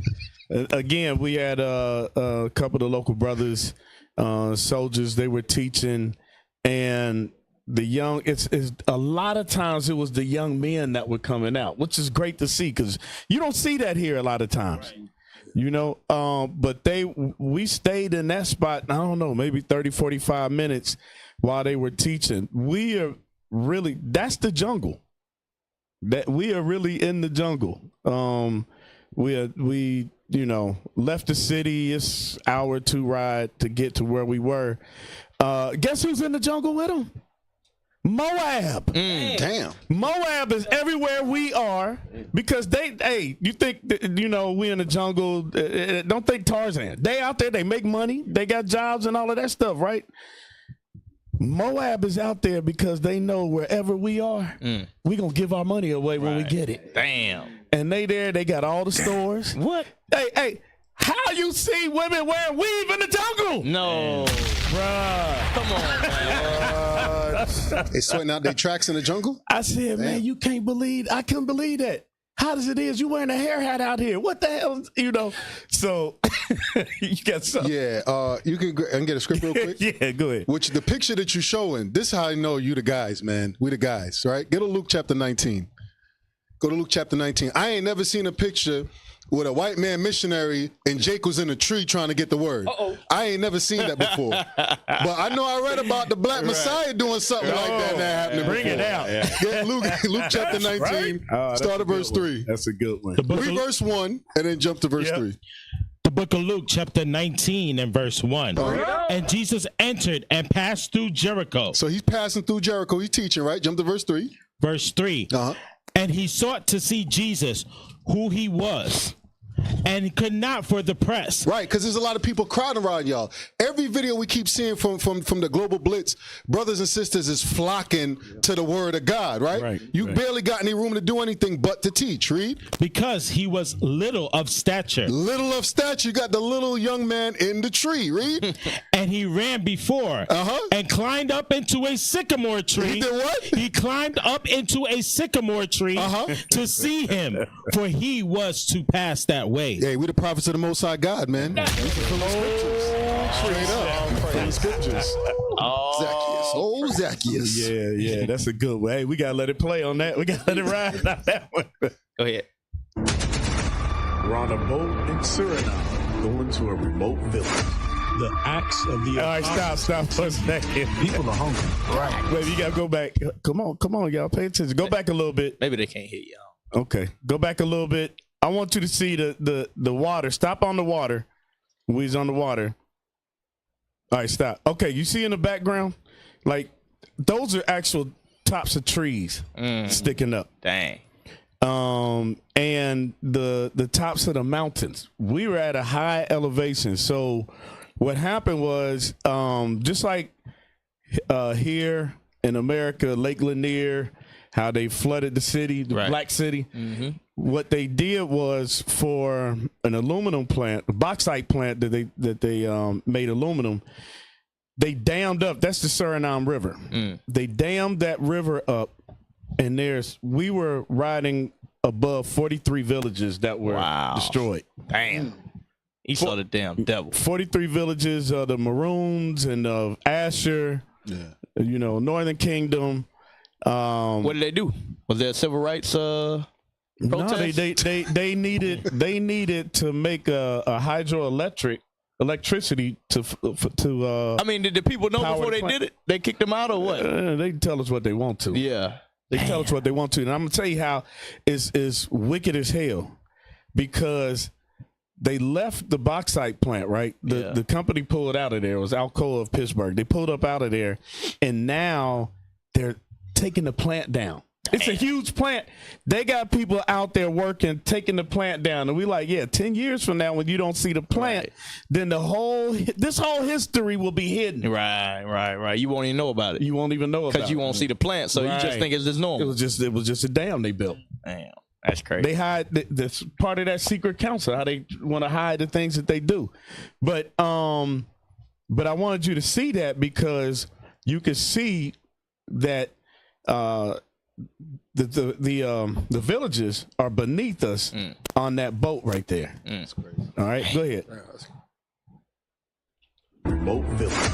The acts of the apostles continue. People are hungry. Right. It's a hunger for the word. Once they find out this is who I am, this is who Christ is, this is what we have to do, I want to be a part of this. I want accountability. All right, stop. So go back a little bit to the guy at the statue. So that's a statue of a man called Kwaku. So basically, he represents when they emancipated the slaves, when they freed the slaves.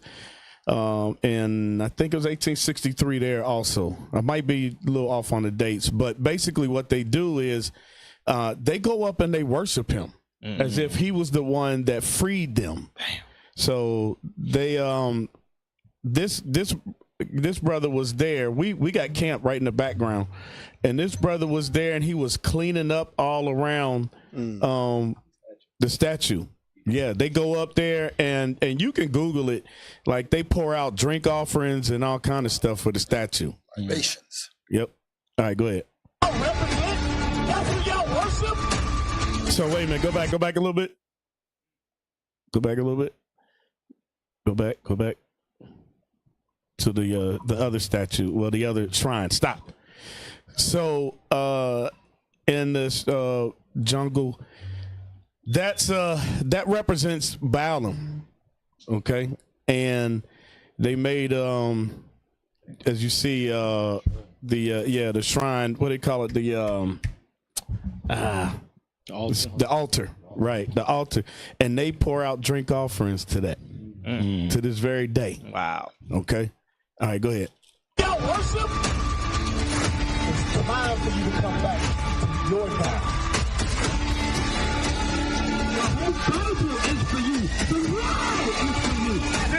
That's not, all right, go back. So you can see where we were teaching right behind the statue.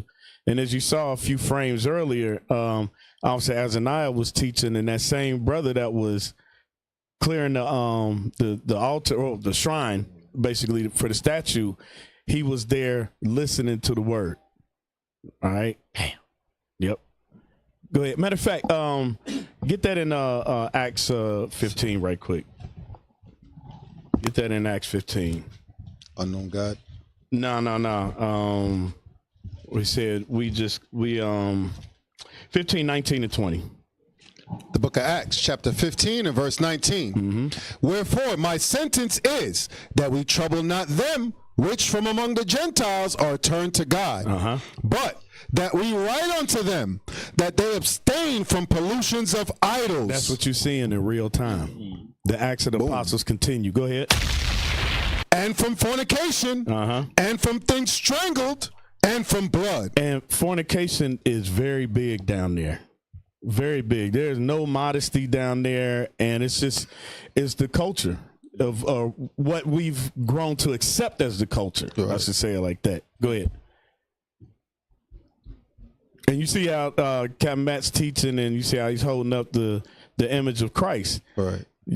All day, you're gonna keep teaching that, because again, it's heavily Christianized and Catholicism.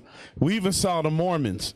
The Mormons were walking past when we were teaching, and as they walked past, they literally walked past, like where you see the orange bus, like they were coming from that direction. They walked past. I was teaching. I said, "Hey, what color is Christ?" They said, "God bless you. God bless you. God bless you." And I was asking the brothers. I was telling the brothers. I said, "You see that? They come in our neighborhoods and they push their religion. You ask them what color Christ is. They don't even give you the dignity to give you an honest answer, right? Because they can't. Right. They're not qualified to teach that. They can't." Qualified to speak. Go ahead. They can't. Can't do it.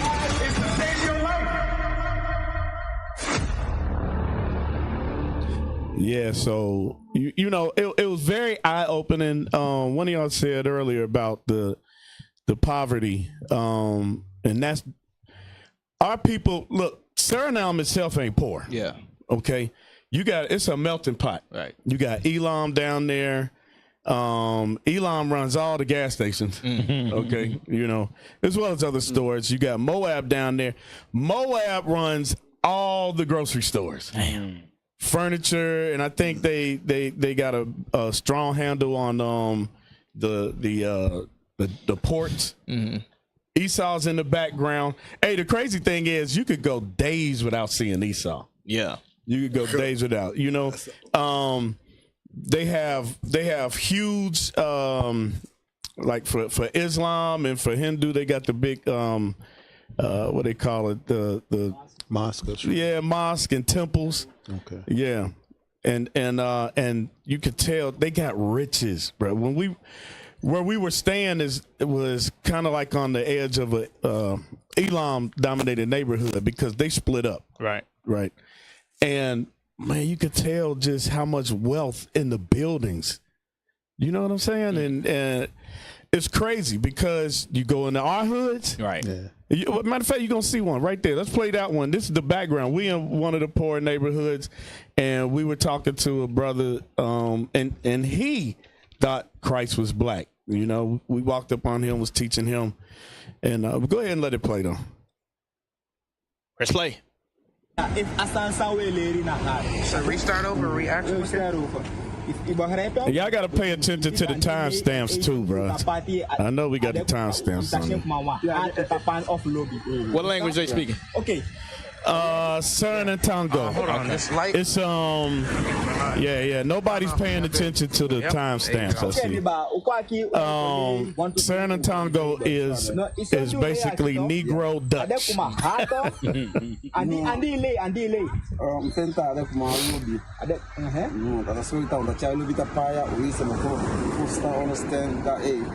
Dia baka wana wewe fu muko yabi amela upla kama fu sabi itu.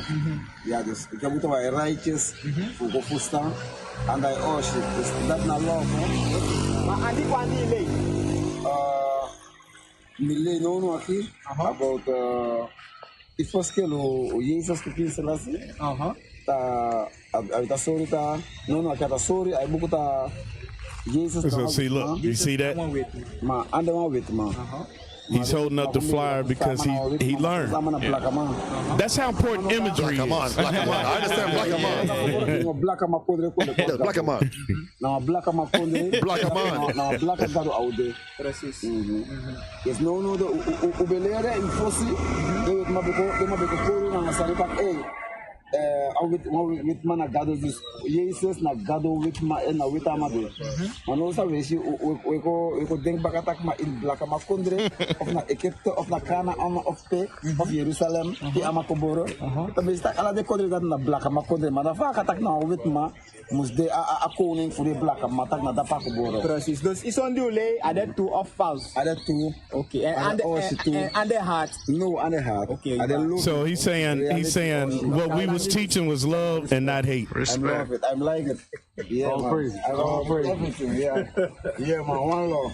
One love. Yes. One love. Black 'em out. Black 'em out. Good. All praises. You understood that, huh?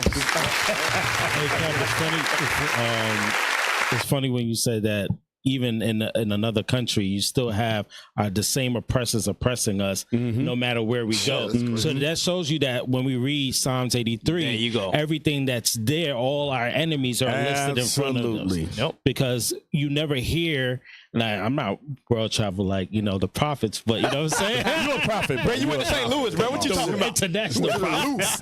The loose and you're proud. But you never hear, oh, in Russia, they have stores, Chinese taking over Russia. Yep. Or you never hear, you go to Belgium and the Iranians are taking over the stores there. Right. It's only the oppression is amongst our people wherever we're scattered. Yep. One of the other islands that I was in recently, the hospital, the main hospital, the first time I went to the island, the main hospital, the signs were in English. Now they're in Mandarin because Moab is the doctors and the nurses. Matter of fact, one of the brothers in the camp, his sister is a doctor and can't get a job at that hospital. She has to leave the island to get work. Wow. They're teaching the children Mandarin in the school system. They don't even want them speaking English, because this island, they speak English. They, like, when you deal with them, you got to speak to them in their language. Wow. Now, I was mad about that at first, but I was talking to one of the captains. He said, look, this could be to our advantage, because now our children are learning their language as well. And you know how when you only know one language, you can stand in front of them. They say whatever they want. They can hide what they're doing because you don't speak their language. That's not going to be the case with our children. That's right. Hey, can you grab a script real quick? Yes, sir. Hey, go to Romans chapter 10. Hey, this is how you know, hey, look, ain't nothing you could do against this truth. Ain't nothing we've had brothers at camp before that was deaf, and we wrote down the scriptures for them. You got brothers that got other languages, and now the brother is literally teaching back what he's learned. So you know he's going to pass that on to the next man, next man, right? Romans chapter 10, just read verse 17 and 18. The book of Romans chapter 10 verse 17. So then faith cometh by hearing. Right, that brother's faith came by hearing the word of God, that now he can recite and understand what the scripture says, that Jesus says, Ablakaman, right? Read. And hearing by the word of God. By the word of God only, not by the book of the morons, not by none of that other garbage. Read. But I say, have they not heard? So now he says, have they not heard? Read. Yes, verily. Yes, verily they heard. And he understood and received it. Read. Their sound. Their what? Their sound. Their language. So like what Cap was saying, okay, that's a good thing then, okay, somewhat that they teach in the Mandarin, because now when those kids get that flyer, they're going to set that town on fire with the word of God in that language. Read. Yes, verily, their sound went all into all the earth, and their words unto the ends of the world. Right. So guess what? You ain't got to know no Hebrew. Right. You ain't got to know none of. All you got to know is the word of God in your tongue, and go teach it correctly. That's right. That's Isaiah 28. Yep. You know?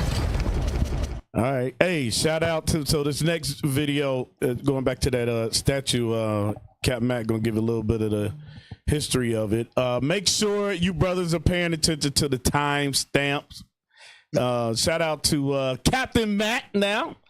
He started out as an officer, now he is a captain on the trip. That's my man right Brother there. leveled up out here. All right, let's go ahead and play that. Captain Matt, can you explain the statue behind us and what the people do with the statue? Yes, sir. So the statue behind us is a freed slave. All right. Every year they come up to this guy and they put things on him, put necklaces on him, put even drinks next to the feet.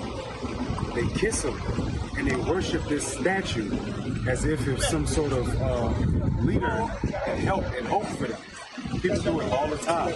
You'll see people randomly come and do it throughout the week or throughout the day, but they, on July 1st of every year, have a big celebration around this statue where they worship this slave that was free. What's his name? I don't remember. Yeah, so that's Kwaku. Kwaku. Oh, Kwaku. Yeah, that's his name. And while we were teaching out there, what you saw earlier in the video was one of the earlier videos where you saw the man washing up. Yeah. So after it rained, it poured down pretty good, and then he's over there. Literally, this is how far we've fallen. That he's over there washing himself up in the puddles of water. Damn. Malaria doing that. Yeah, hey, that's the oppression that we've suffered under the Dutch. Cap, I'm gonna turn it over to you. I got something in one of my books I want to grab though to show you about the Dutch. But if you could just read this, I'm gonna turn it over. Acts 17 and 16, because throughout the whole city, like I said, it's a melting pot. And this is why our people are given over to idolatry. All right. The book of Acts, chapter 17 and verse 16. Now, while Paul waited for them at Athens, his spirit was stirred in him when he saw the city wholly given to idolatry. That's what we saw. Right.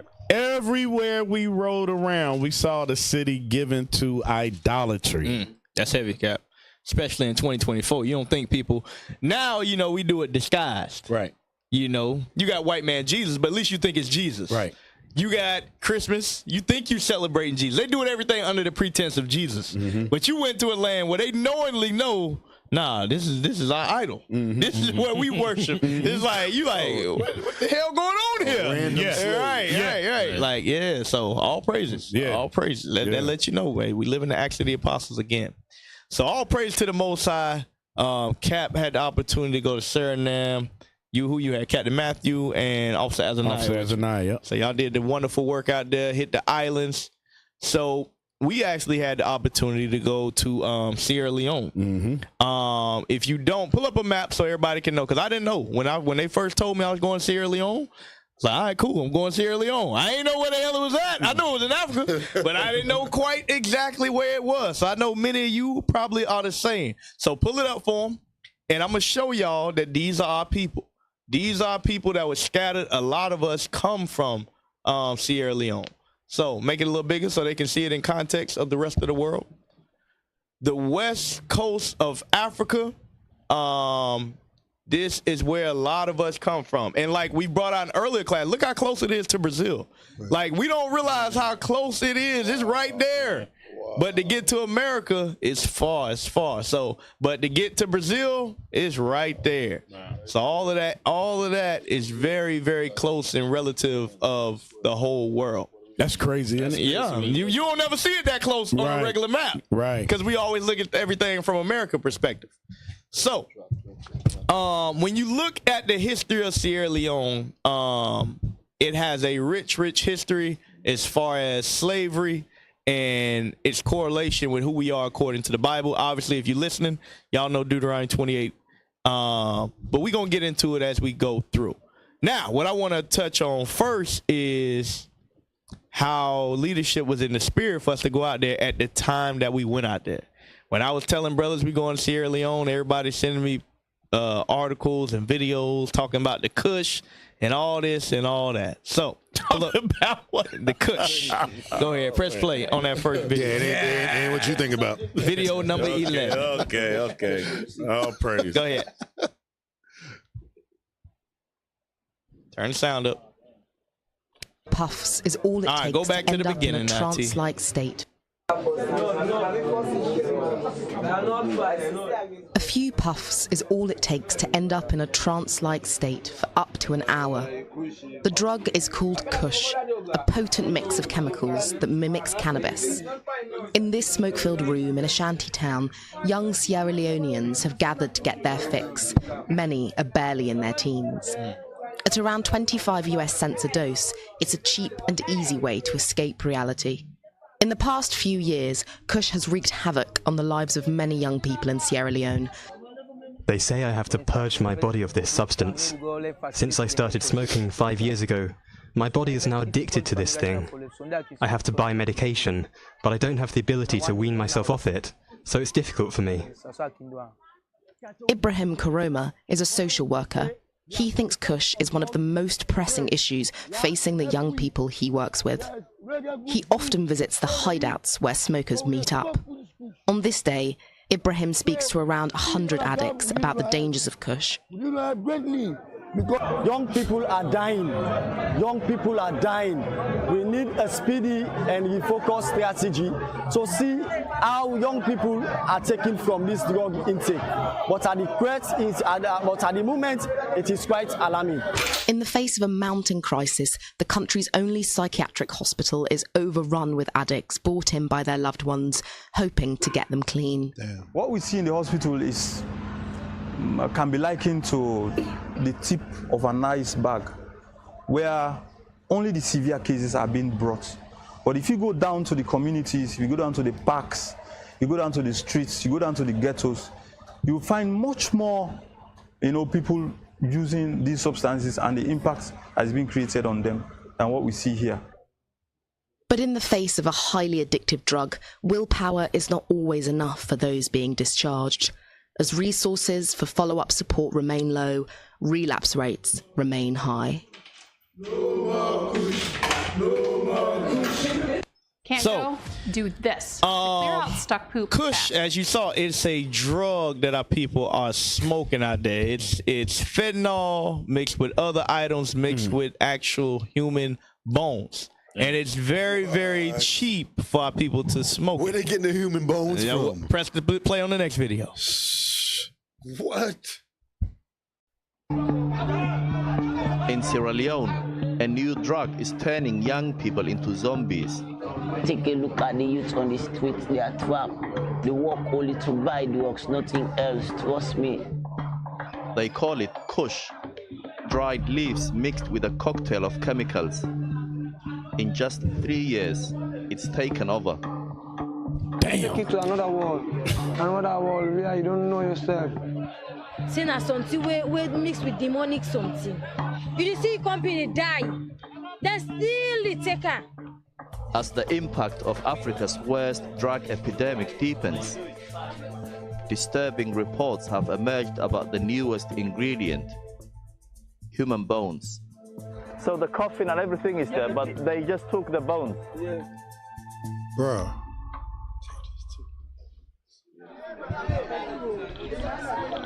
Pause. So home to a million. Go back. I want to show y'all something real quick when we talk about poverty.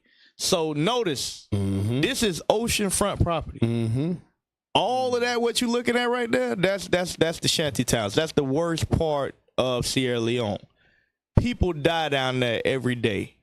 There's no, I don't know if y'all see, it ain't no border or anything. They live in the water. If they get a high tide, all them people die. Damn. That's where they live. Yeah, go ahead. Cap, he said every year, like we left in the rain season. He said every year hundreds of people die down there. Yep. They know they're going to the rain season. And they sleep. They can't get out fast enough because there's no warning. Like we got Amber Alerts and all that, type of stuff, flood watch. They don't have that. So when the floods come, they sleep. Yep. So if you get out, you make it out. But hundreds of people die down there every year during the rain season, which is now. Yep. So remember, the drug Kush, it's been going on for about 2-3 years. So as we're getting ready to go out there, we're doing our research. It's reaching its height. It's basically like crack. If y'all see, you get a high, then you go away. They seeing the effects of it, but now it's getting to its height now. Click on the next article. You asked on, yeah, I was going to say that fentanyl is synthetic. So you mentioned yesterday that Sierra Leone is a very poor country. So who's supplying with the fentanyl? Because it has to be some type of pharmaceutical manufacturer. It's not going to just show up. And hey, it's the same thing with crack. Ain't it who decided that? Oh, if you put the crack in your boil, it ain't gonna do that. Yeah, you got crack. Somebody gave him the breakdown for that. There you go. Somebody gave him the breakdown. This is not something that they just created in their head. Yeah, we gonna put the foot and you put the bones in it. Now I got. You want to hear something funny? We laughed at a movie that came out that did the same thing. Remember the movie Out High? They dug up the bones of the dude and smoked him. And we laughed at it. Meanwhile, Esau was testing us like, I got something for you. That's crazy. That's crazy. I ain't never seen How High, but that sounds like something that would be in a movie. Damn. So hold on. Now I want to go back to what Daniel just said. When you look in the research Sierra Leone, as you're going to hit on later, Officer Yahaziel, about policies of the other nations. America, Great Britain, all of them want Sierra Leone to agree to certain policies. And they have denied those policies. And since they've denied those policies, now, all of a sudden, a pseudo drug pops up in the community. How does, like y'all just asked, how does that happen? Now play that video of the vice president. I mean, not vice president, the first lady. Play the video of the first lady, and then we'll come back to Kush. Because I want to show y'all that Sierra Leone the TikTok video, Sierra Leone is suffering from the same thing that we suffer from here in the States. The same curses that we go through, they go through. That's like K2. The TikTok video, y'all. Right. Hey, Cap, and while they looking for that, when we going over the curses, over there, it's a lot easier for them to see the conditions when we read Deuteronomy 28 and 16. There you go. It's hard for our people over here because they think they got jobs and they think they nice cars. They really can see the oppression right in front of their eyes. So they, like you were saying, when we teach, hundreds of people will stop and listen. It's a different level of hunger. Go ahead, press play on that. Owned by a foreigner. Every mining company. If it's not the Chinese, it's the American. Hold on, go back. Y'all listen to what she just said. Go back to the beginning. If you didn't know, also Sierra Leone, when you look, did a song, Kanye West.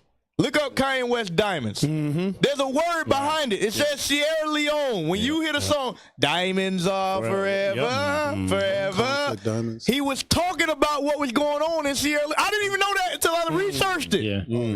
Yeah, he brought a lot of light to this I didn't even know about. I said, wow. But there's a lot of resources that we have there, but we can't utilize it. Go ahead, press play. I'm going to show y'all why. Company that is in Sierra Leone today is owned by a foreigner. Every mining company owned by a foreigner. If it's not the Chinese, it's the American, it's the British. Every company. Our electricity is run by the British. We still don't have the kind of mineral resources we have in our country is enough to take care of everybody in that country. We should not have a single poor person in Sierra Leone. But unfortunately, we are not given the free will to make decisions on our own mineral resources. Pause. How is a country not able to decide what you do with your resources? That lets you know that these are brothers and sisters These are our people. I'll give you an example. Here in America, the NBA, the NFL, all the music companies, it's us. Right. But we don't determine what uniform we wear. Nope. We don't determine what plane we ride on. We don't determine none of that. Right. It's run by the owner of the team. Right. The same way we build their organizations, they run the whole country in other countries. So just put your thinking caps on. Give me Deuteronomy 28. Yep. Deuteronomy 28 and 48 first. All of the resources, every company, all the electricity, the water is run by another country. Read that. Deuteronomy 28 and verse 48.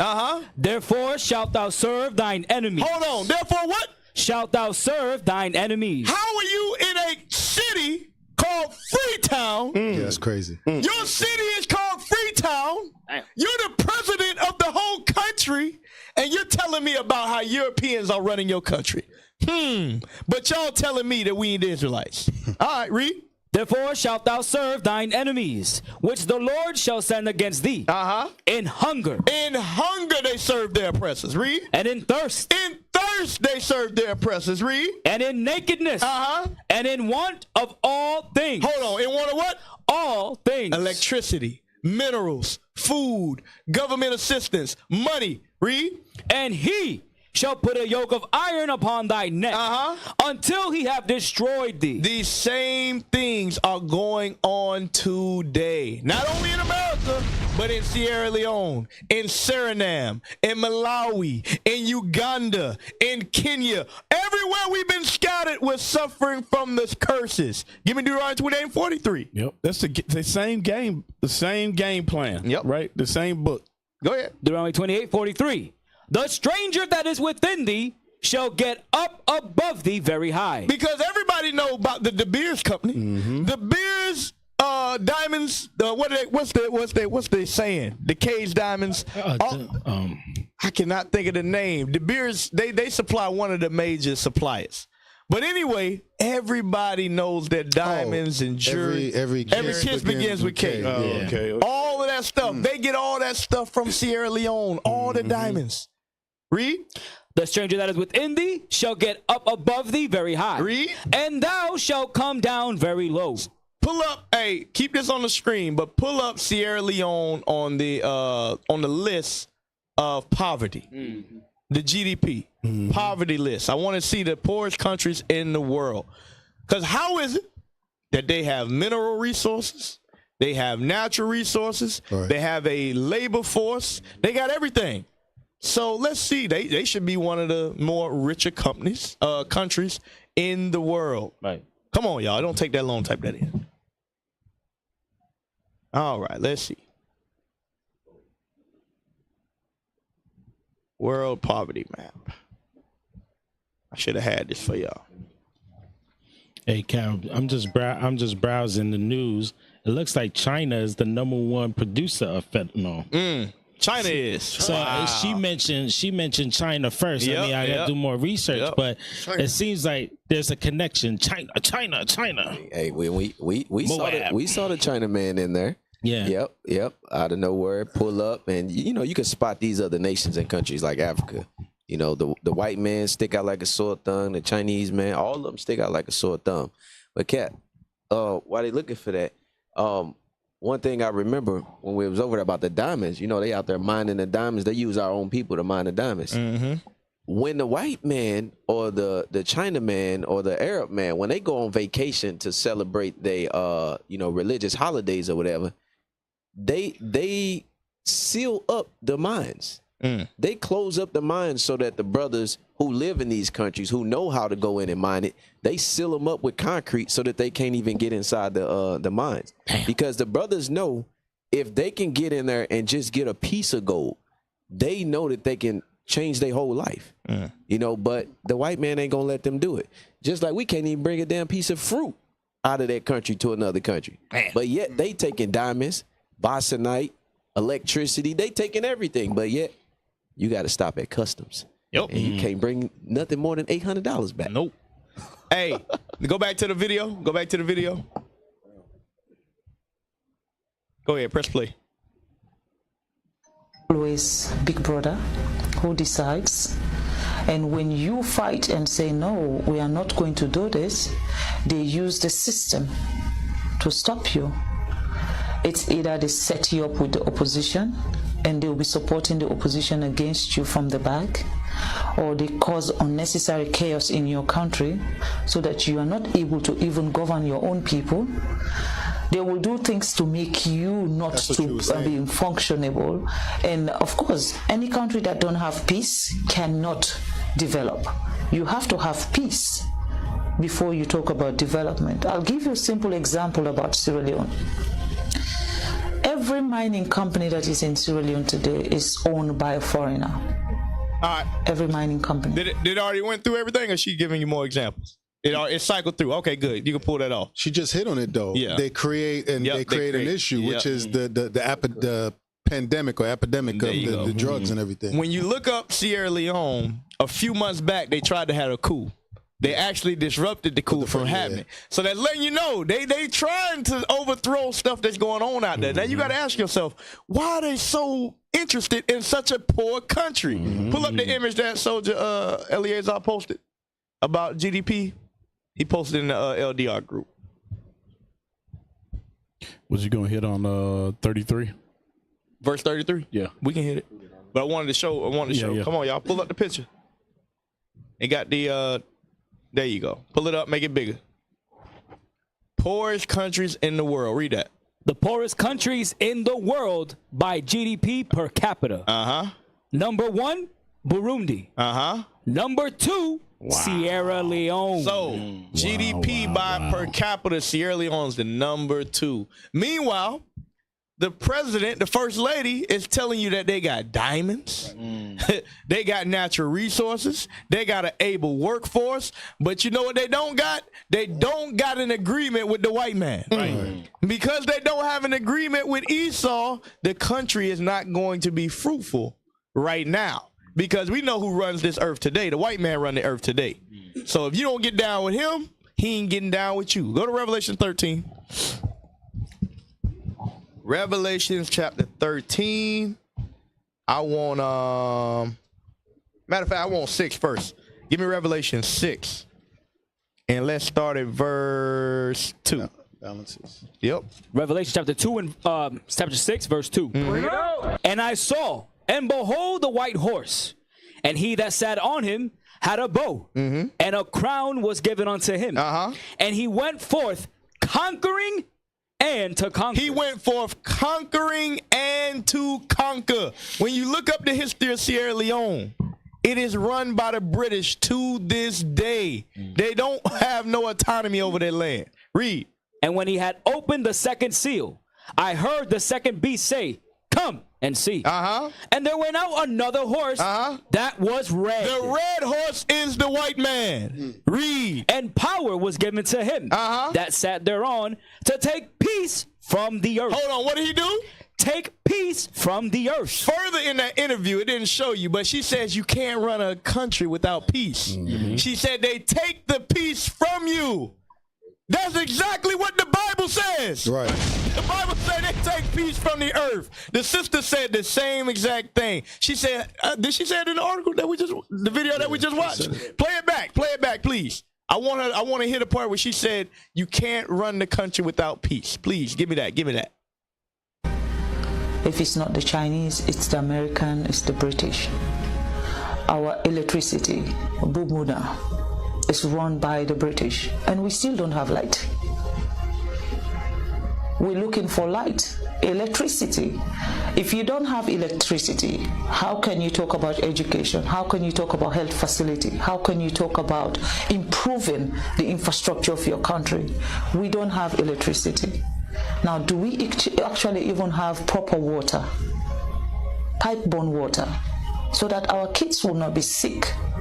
We don't have those facilities. Get to the peace part. Why? With all the minerals we have, there is a... I want the peace part. Yeah, it's after all of that. That's why I said I want to make sure it was on this one. I didn't know. She said it though, right? Y'all sure she said it on this video? It's on this video, but they got it. Okay. They went back. Come on, IT. Yeah, that's what I'm saying. They go forward. They shouldn't have went back. or they cause unnecessary chaos in your country so that you are not able to even govern your own people. Right. They will do things to make you not to be functionable. And of course, any country that don't have peace cannot develop. Go back and You play have that to have again. peace. There it is. Yes, go back, play that again. You see, she's speaking the words of the Bible. Right. Replay it again. They will do things to make you not to be functionable. And of course, any country that don't have peace cannot develop. You have to have peace before you talk about development. I'll give you a simple example about Sierra Leone. Paul. Every mining. So she says you have to have peace to build a country. Read that. Revelation 6 and 4. And there went out another horse that was red. She said this red horse, which is the white man, read. And power was given to him that sat thereon to take peace. Hold on, what does he do? Take peace. Who is she speaking about? The red nation. The British, the Dutch, the Portuguese. These are the people that take peace from the dark nation. Read. From the earth, and that they should kill one another. And there was given unto him a great sword. Read. And when he had opened the third seal, I heard the third beast say, come and see. And I beheld, and lo, a black horse. Hold on, hey, what? A black horse. Sierra Leone is a dark nation, symbolic of what? The black horse. Read. And he that sat on him had a pair of balances in his hand. The pair of balances that this red man has on his horse is economics. He controls how our money flows, what it's worth, all those different things. That's why we're showing you the Bible is a true book. Right. The people of Sierra Leone are the Israelites, thus saith the Lord. That's right. Go back. We went there. No, I forgot where I was at. So much information. Go back to the Kush, the article about Kush. I had to go there because Daniel went over the resources and how Kush came out of nowhere. We know where it came from. The white man brought it in. The same way they brought crack into America, they brought Kush into Sierra Leone. They trying to overthrow the government somehow. They tried it with a coup. Coup didn't work. Now they say, okay, we'll go through drugs. Go ahead. No, I was if I could pull a script. Go ahead. Psalms 55 and 20. Because just like you said, the systematic war that Esau has is they do that from us here in America. They've already practiced on us. They perfected it, and now they go into other countries and they put out the same war tactic. Watch this. The book of Psalms, chapter 55 and verse 20. He had put forth his hands against such as to be at peace with him. He hath broken his covenant. Keep going. The words of his mouth were smoother than butter. Hey, we here for you. We love you. We're gonna help you. We're gonna give you support. Go ahead. But war was in his heart. But war was in his heart. So all the wars that Esau has, first they had the war on poverty, then they had the war on drugs, and then they had the war on crime. And that's how they cripple our nation. That's how they cripple our people. Everywhere they go, they say, oh, you don't have enough money? We're going to give you some money. Then we're going to put the drugs in there so you could buy the drugs with the money that you got. And then they're going to arrest you and put you in prisons so you can't support your nation anymore. Go ahead. His words were softer than oil. Yet were they drawn swords. So the only reason why Esau is going into any of these countries is to destroy us. They're not there to help us. They're not there to build the nation. They are there to take over us and keep us in captivity. Right. All praises. All praises. So, Sierra Leone, go ahead, read that. Sierra Leone declares emergency over drug Kush made from human bones. Now look at the date. Hold on. We already know about it. Look at the date. They declared it a national emergency. The 5th of April, 2024. So on the 5th of 2024, the country said, all right, this is an emergency. It's getting to levels we haven't seen before. The next day, the prophets arrived in Sierra Leone. That's crazy. Now you tell me that that's by chance the bishops and the deacons are prophets. That's right. We were sent there on a mission from God. Now look what happened the next day after it's declared a national epidemic. Play the video that I sent. Play the video. Now this is on national TV, SLBC. This is the Sierra Leone Broadcasting channel. This is Good Morning America in Sierra Leone. Gotcha. This is NBC, ABC. Look what they talking about on there. Now, turn it up. Just now, when you were talking, you spoke about if people are actually following the correct doctrine of the Bible, correct teachings of the Bible. Correct. Some of our brothers and sisters will not be taking Kush. You said we should not be going to church on Sundays. Instead, we go on Saturdays. Correct. So now we are faced as a nation with the challenge of Kush, which is killing our young people. As a faith-based organization, what do you think should be done, and what does the Bible, your own doctrine, says about it? Excellent question. The Bible speaks specifically to the people that are being most affected. Pause. Let's see what the caller got. Shalom, caller. What's your name, question, or comment? Where you calling from? Shalom, it's Natasha getting calling from New York. I just have a really quick question. Is the second statue wrapped in white?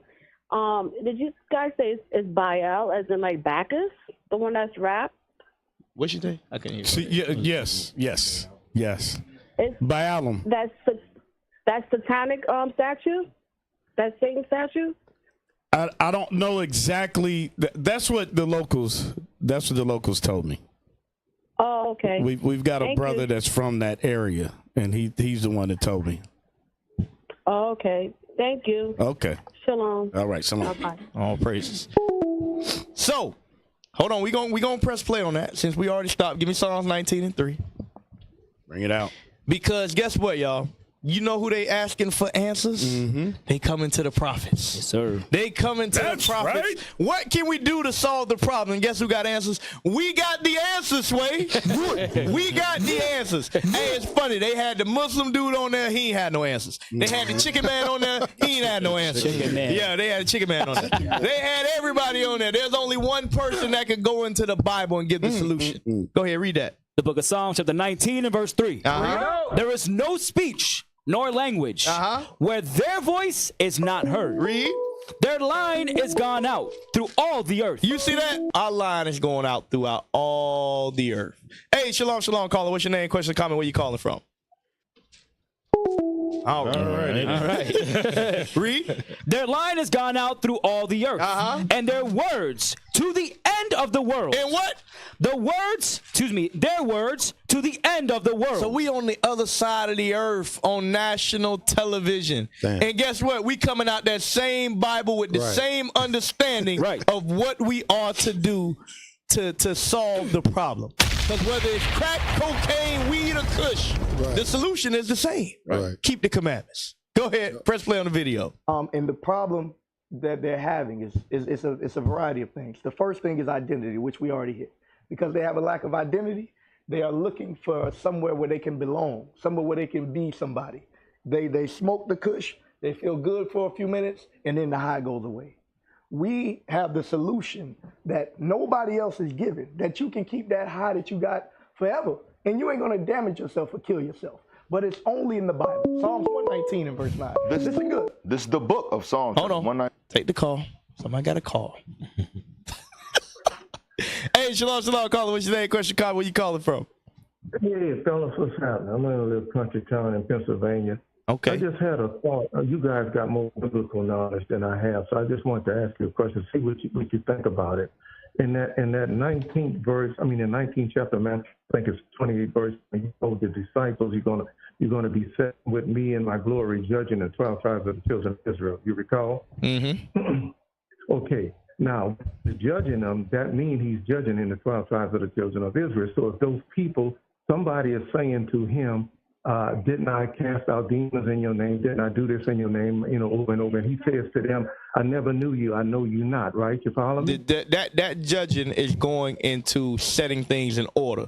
There ain't gonna be no sin in the kingdom. So when it says they're gonna be judging, meaning they're gonna be setting things in order. I'm gonna be telling this brother to do this. You take this country. You set up that country. You do this. You do that. And ain't gonna be no sin in the kingdom of heaven. Well, who is he saying that to when he say, I did not cast out demons in your name? And he look at him and he say, I never knew you. Get out of my face. Who is he talking to? The sinners of our people. those that your Creflo Dollars, your TD Jakes, so on and so forth. Okay. Well, we're on the same page. I just want, because I don't like black pastors and preachers. I just want to get that. Yes, sir. Understood. I'm the guy that don't like black pastors. I think they're the worst scum of the earth, bro. Got a microphone in their hand and they can flip the whole world. Everybody's listening to them. They got a microphone. They can tell them the truth anytime they want. They refuse to do it. Yes, sir. I can't stand black pastors. And my brother is one of them. I can't stand him, bro. That's all I have to say. Yeah, thank you, man. All praise. Praise God. All right. Shalom. All right. Go ahead, press play. 16, verse 9. Wherewithal shall a young man cleanse his ways? God is telling you, how can these young men cleanse their ways? How can they stop doing drugs? How can they stop fornicating, having women, having children all over the place and not taking care of them? How can a young man cleanse his ways? Read. By taking heed thereto according to thy word. By doing what? By taking heed thereto according to thy word. The solution is taking heed to the commandments. The problem is we've never been taught the truth according to this Bible. Like I said earlier, the doctrine that has been given to us, give me Isaiah 29:13. The doctrine that has been given. Pause real quick. This answers his question. So if y'all listening, y'all see my voice is real raspy. That night, the day before we went to camp, we was at camp for a few hours. My voice was gone that night. I was like, man, I ain't gonna be able to do the show. All praises to the Most High. We prayed, made it happen. The Most High just enough so that I can go on. Hey, because y'all know me, I like to be very dramatic. I had to measure how I spoke. But all praise to the Most High. Hey, take the call. Hey, shalom, caller. What's your name? Question, comment. Where you calling from? Hey, my name is Mike, and I'm calling from Houston, Texas. What's going on, Mike? Hey, how you doing? Good. What's your question or comment? I just wanted to know that in the Bible, did God talk about creating other planets? We got planets in the Bible. Yes, sir. I mean, like what scriptures? All right, give me that. What it is? Second, that's in Kings 21. Hold on 1 second. I get it for you. And after that, I have a question for you, brother. I have a question for you. Don't hang up. I'll get it for you real quick. Go to 2 Kings 23 and 5. 2 Kings 23 and 5. The book of 2 Kings, chapter 23 and verse 5. And he put down the idolatrous priests, whom the kings of Judah had ordained to burn incense in the high places in the cities of Judah, and in the places round about Jerusalem. Them also that burn incense to Baal, to the sun, and to the moon, and to the planets. And what? And to the planets. And to all the hosts of heaven. So that answer your question, brother? Yes, sir. Go ahead, my gift. All right, so you're watching the show, right, brother? Yes. You see the topic that we're covering? Yes. All right, I just want to make sure. All right, thank you. I was confused on how people just randomly call and ask random questions. But okay, you see the topic? Oh yeah, keep watching the show. All praises. All right. So, what? We dealing with the Kush in Sierra Leone. The Most High, give me that door of utterance in Colossians 4 and 6. Yeah, Colossians. The Most High declared this thing a national epidemic to allow us the opportunity to teach. I'd be confused on very different platforms. You got that? The book of Colossians, chapter 4 and verse 6. Let your speech be always with grace, seasoned with salt, that ye may know how to answer every man. So you may know. No, that ain't it. That ain't it. I was saying door utterance. Oh, my bad. Verse 3. Yeah. Verse 3. With all praying for, the book of Colossians chapter 4 and verse 3. With all praying also for us, that God would open unto us a door of utterance. A what? A door of utterance. A door of utterance. So a lot of times these things happen. It ain't even about the people. The Most High allow these things to happen. So what? So the prophets can come and speak. Go ahead, press play on that. Make sure you go to the timestamp. We were never taught the Bible. We were given a religion by our oppressors. Do you understand what I'm saying? Going to church on Sunday is not in the Bible. White Jesus is not in the Bible. Eating whatever you want is not in the Bible. So what do you think we should be eating? Well, let's go to Leviticus 11. So this is what I'm saying. This is what I'm saying. We have never been taught the commandments of God. Watch. God gave us an outline of everything that we must do to separate ourselves as a nation of people. You understand? Everybody's not the same, contrary to popular belief. We are above all people, according to Deuteronomy 7:6. But we've fallen low because we went away from what God gave us. Read that. Take you on. All right, take the call. Okay, let's. Hey, shalom, caller. What's your name? Question, comment. Where you calling from? They hung up. All right, cool. So now took the council. we was good on that. So I wanted to go there to show y'all that we went to Sierra Leone. Right. Everybody's telling us what's going on, and we was able to give the solution not only in the streets, but on TV, on radio, on podcasts, everywhere. We was out there getting it in. All praises to the Most High. Go ahead. What you said? A hotel everywhere. We was getting it in everywhere throughout the country. So all praise to the Most High. Now, I want to give y'all some history real quick on Sierra Leone. Then we're going to move on to the next part of the show. Pull up the Wikipedia link I think I posted, or a picture I posted first about Sierra Leone. It ain't in order, y'all. It's the European trading. Nope. Yeah, European trade. Okay, nope, European trading. We're gonna go to Bunch Island next. But go to European trading. European trading. It's a picture. All right. European trading. It's right below the world domination video. URO. Oh my God.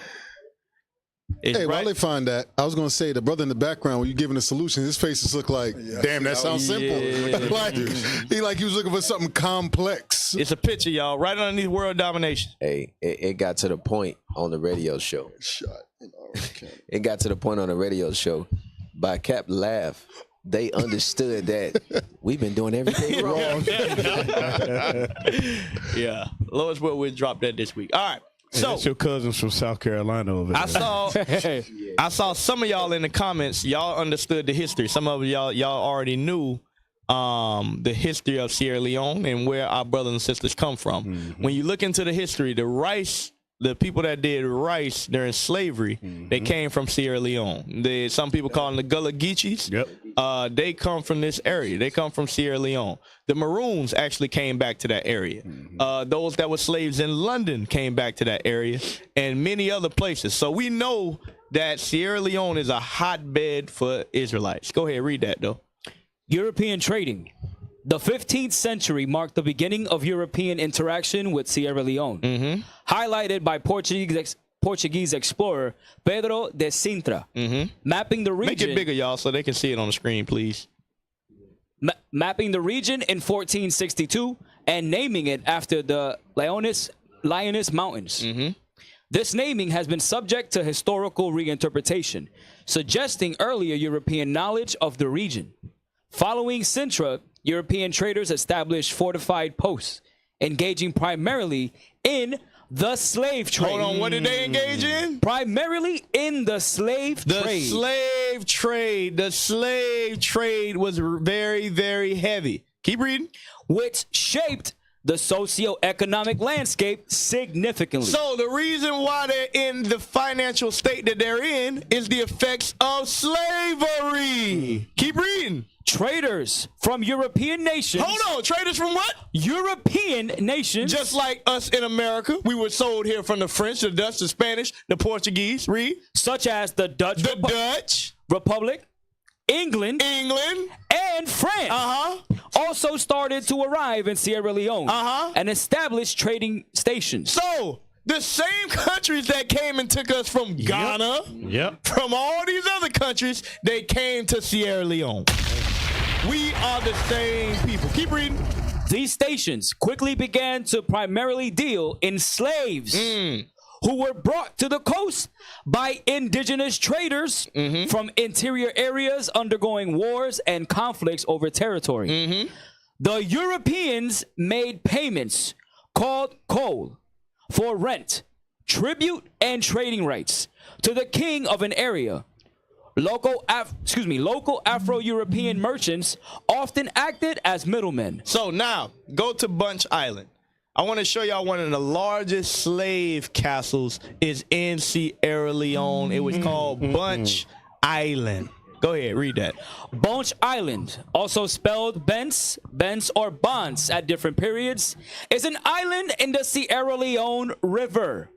It is situated in Freetown Harbor. The estuary of the Roquel River and Port Loco Creek, about 20 miles upriver from Sierra Leone's capital city, Freetown.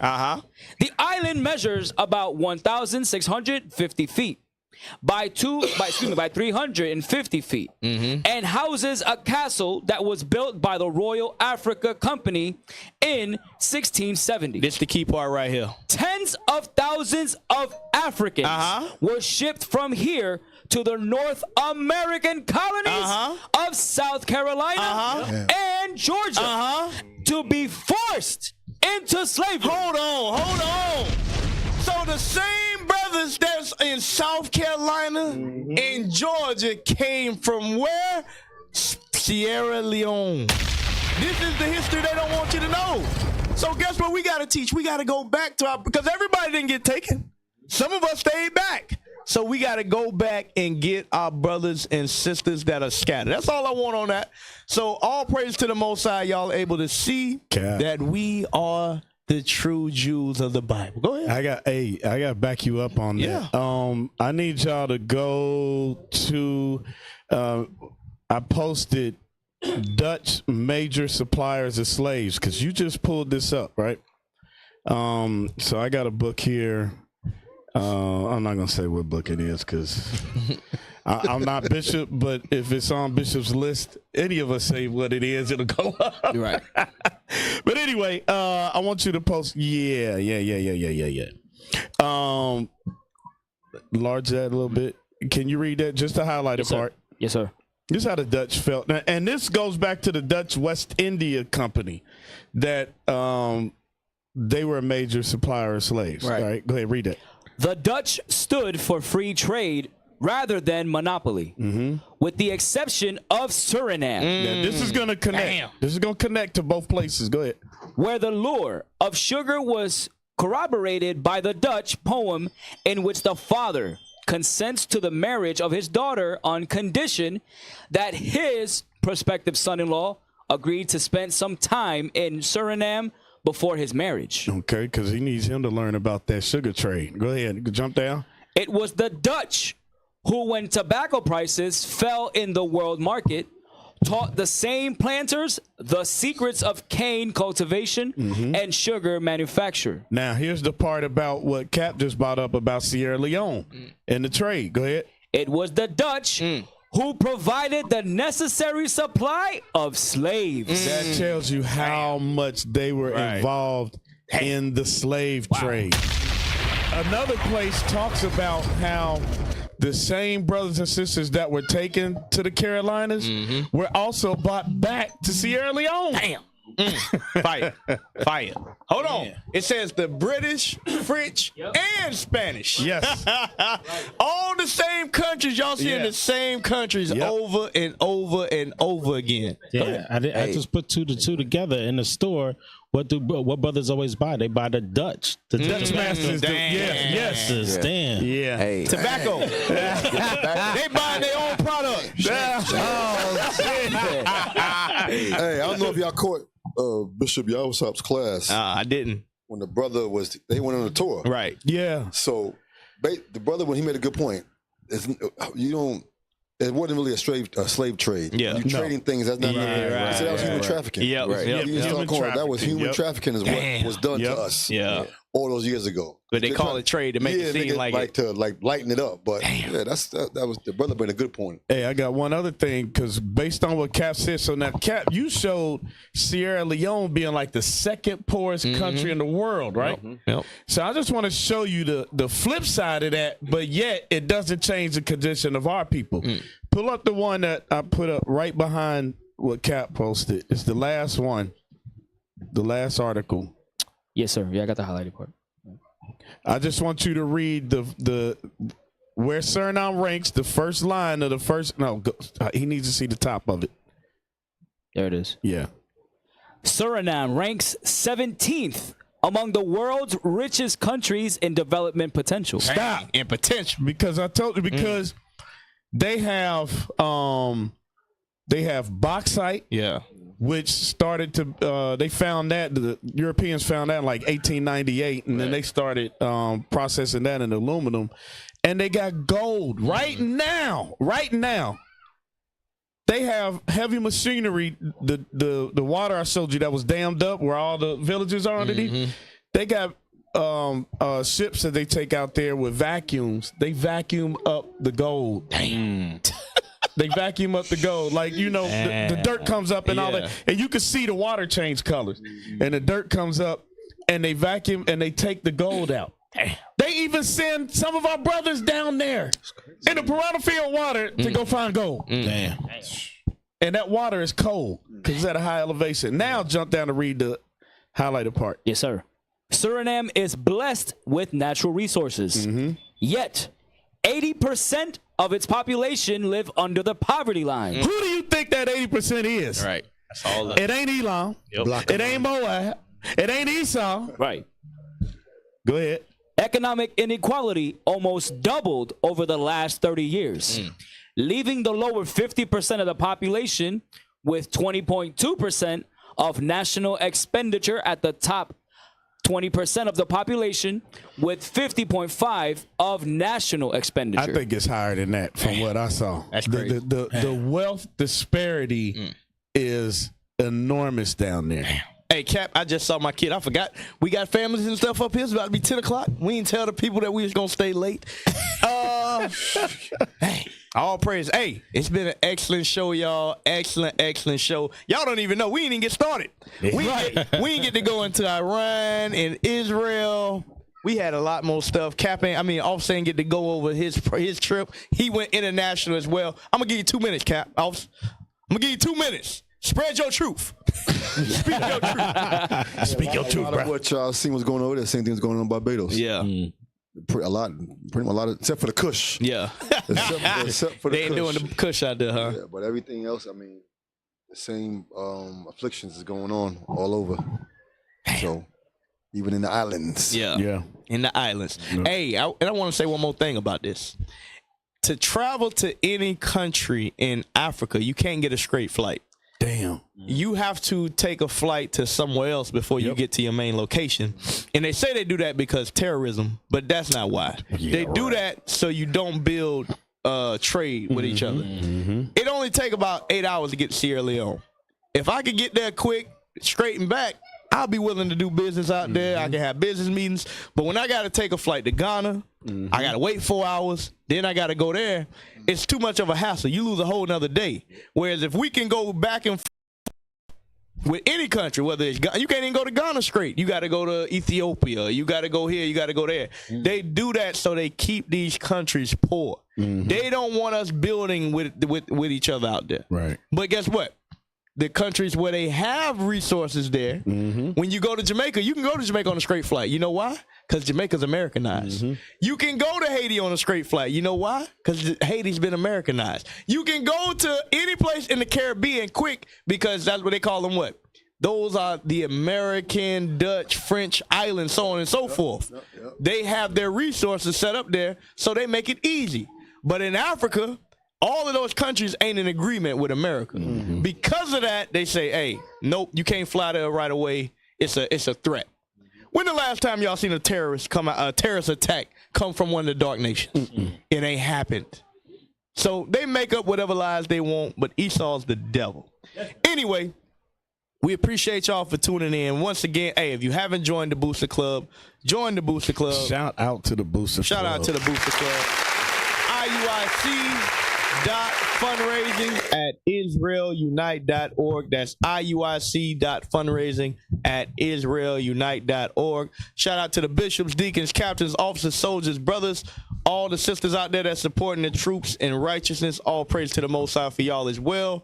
Shout out to the IT team, Officer Yuri, Officer Abel. Who else back there?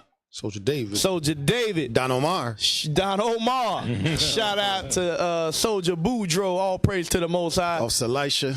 Officer Elisha. Shout out to Officer Michael, Officer Daniel, Soldier Eliezer, Officer Lahad, Officer Haziel, Captain Kimuel. Shout out to all the sisters that got food. If we do got food, shout out to the security. Shout out to the random question askers. Oh, man. And most importantly, y'all, shout out to you. If y'all wasn't tuned in, we wouldn't have a show. So all praise to the Most High. Hey, we was happy to be back, y'all. We went a little long today because we ain't been on in so long, but all praise to the Most High. Thank y'all for tuning in. With that, we say shalom. Shalom.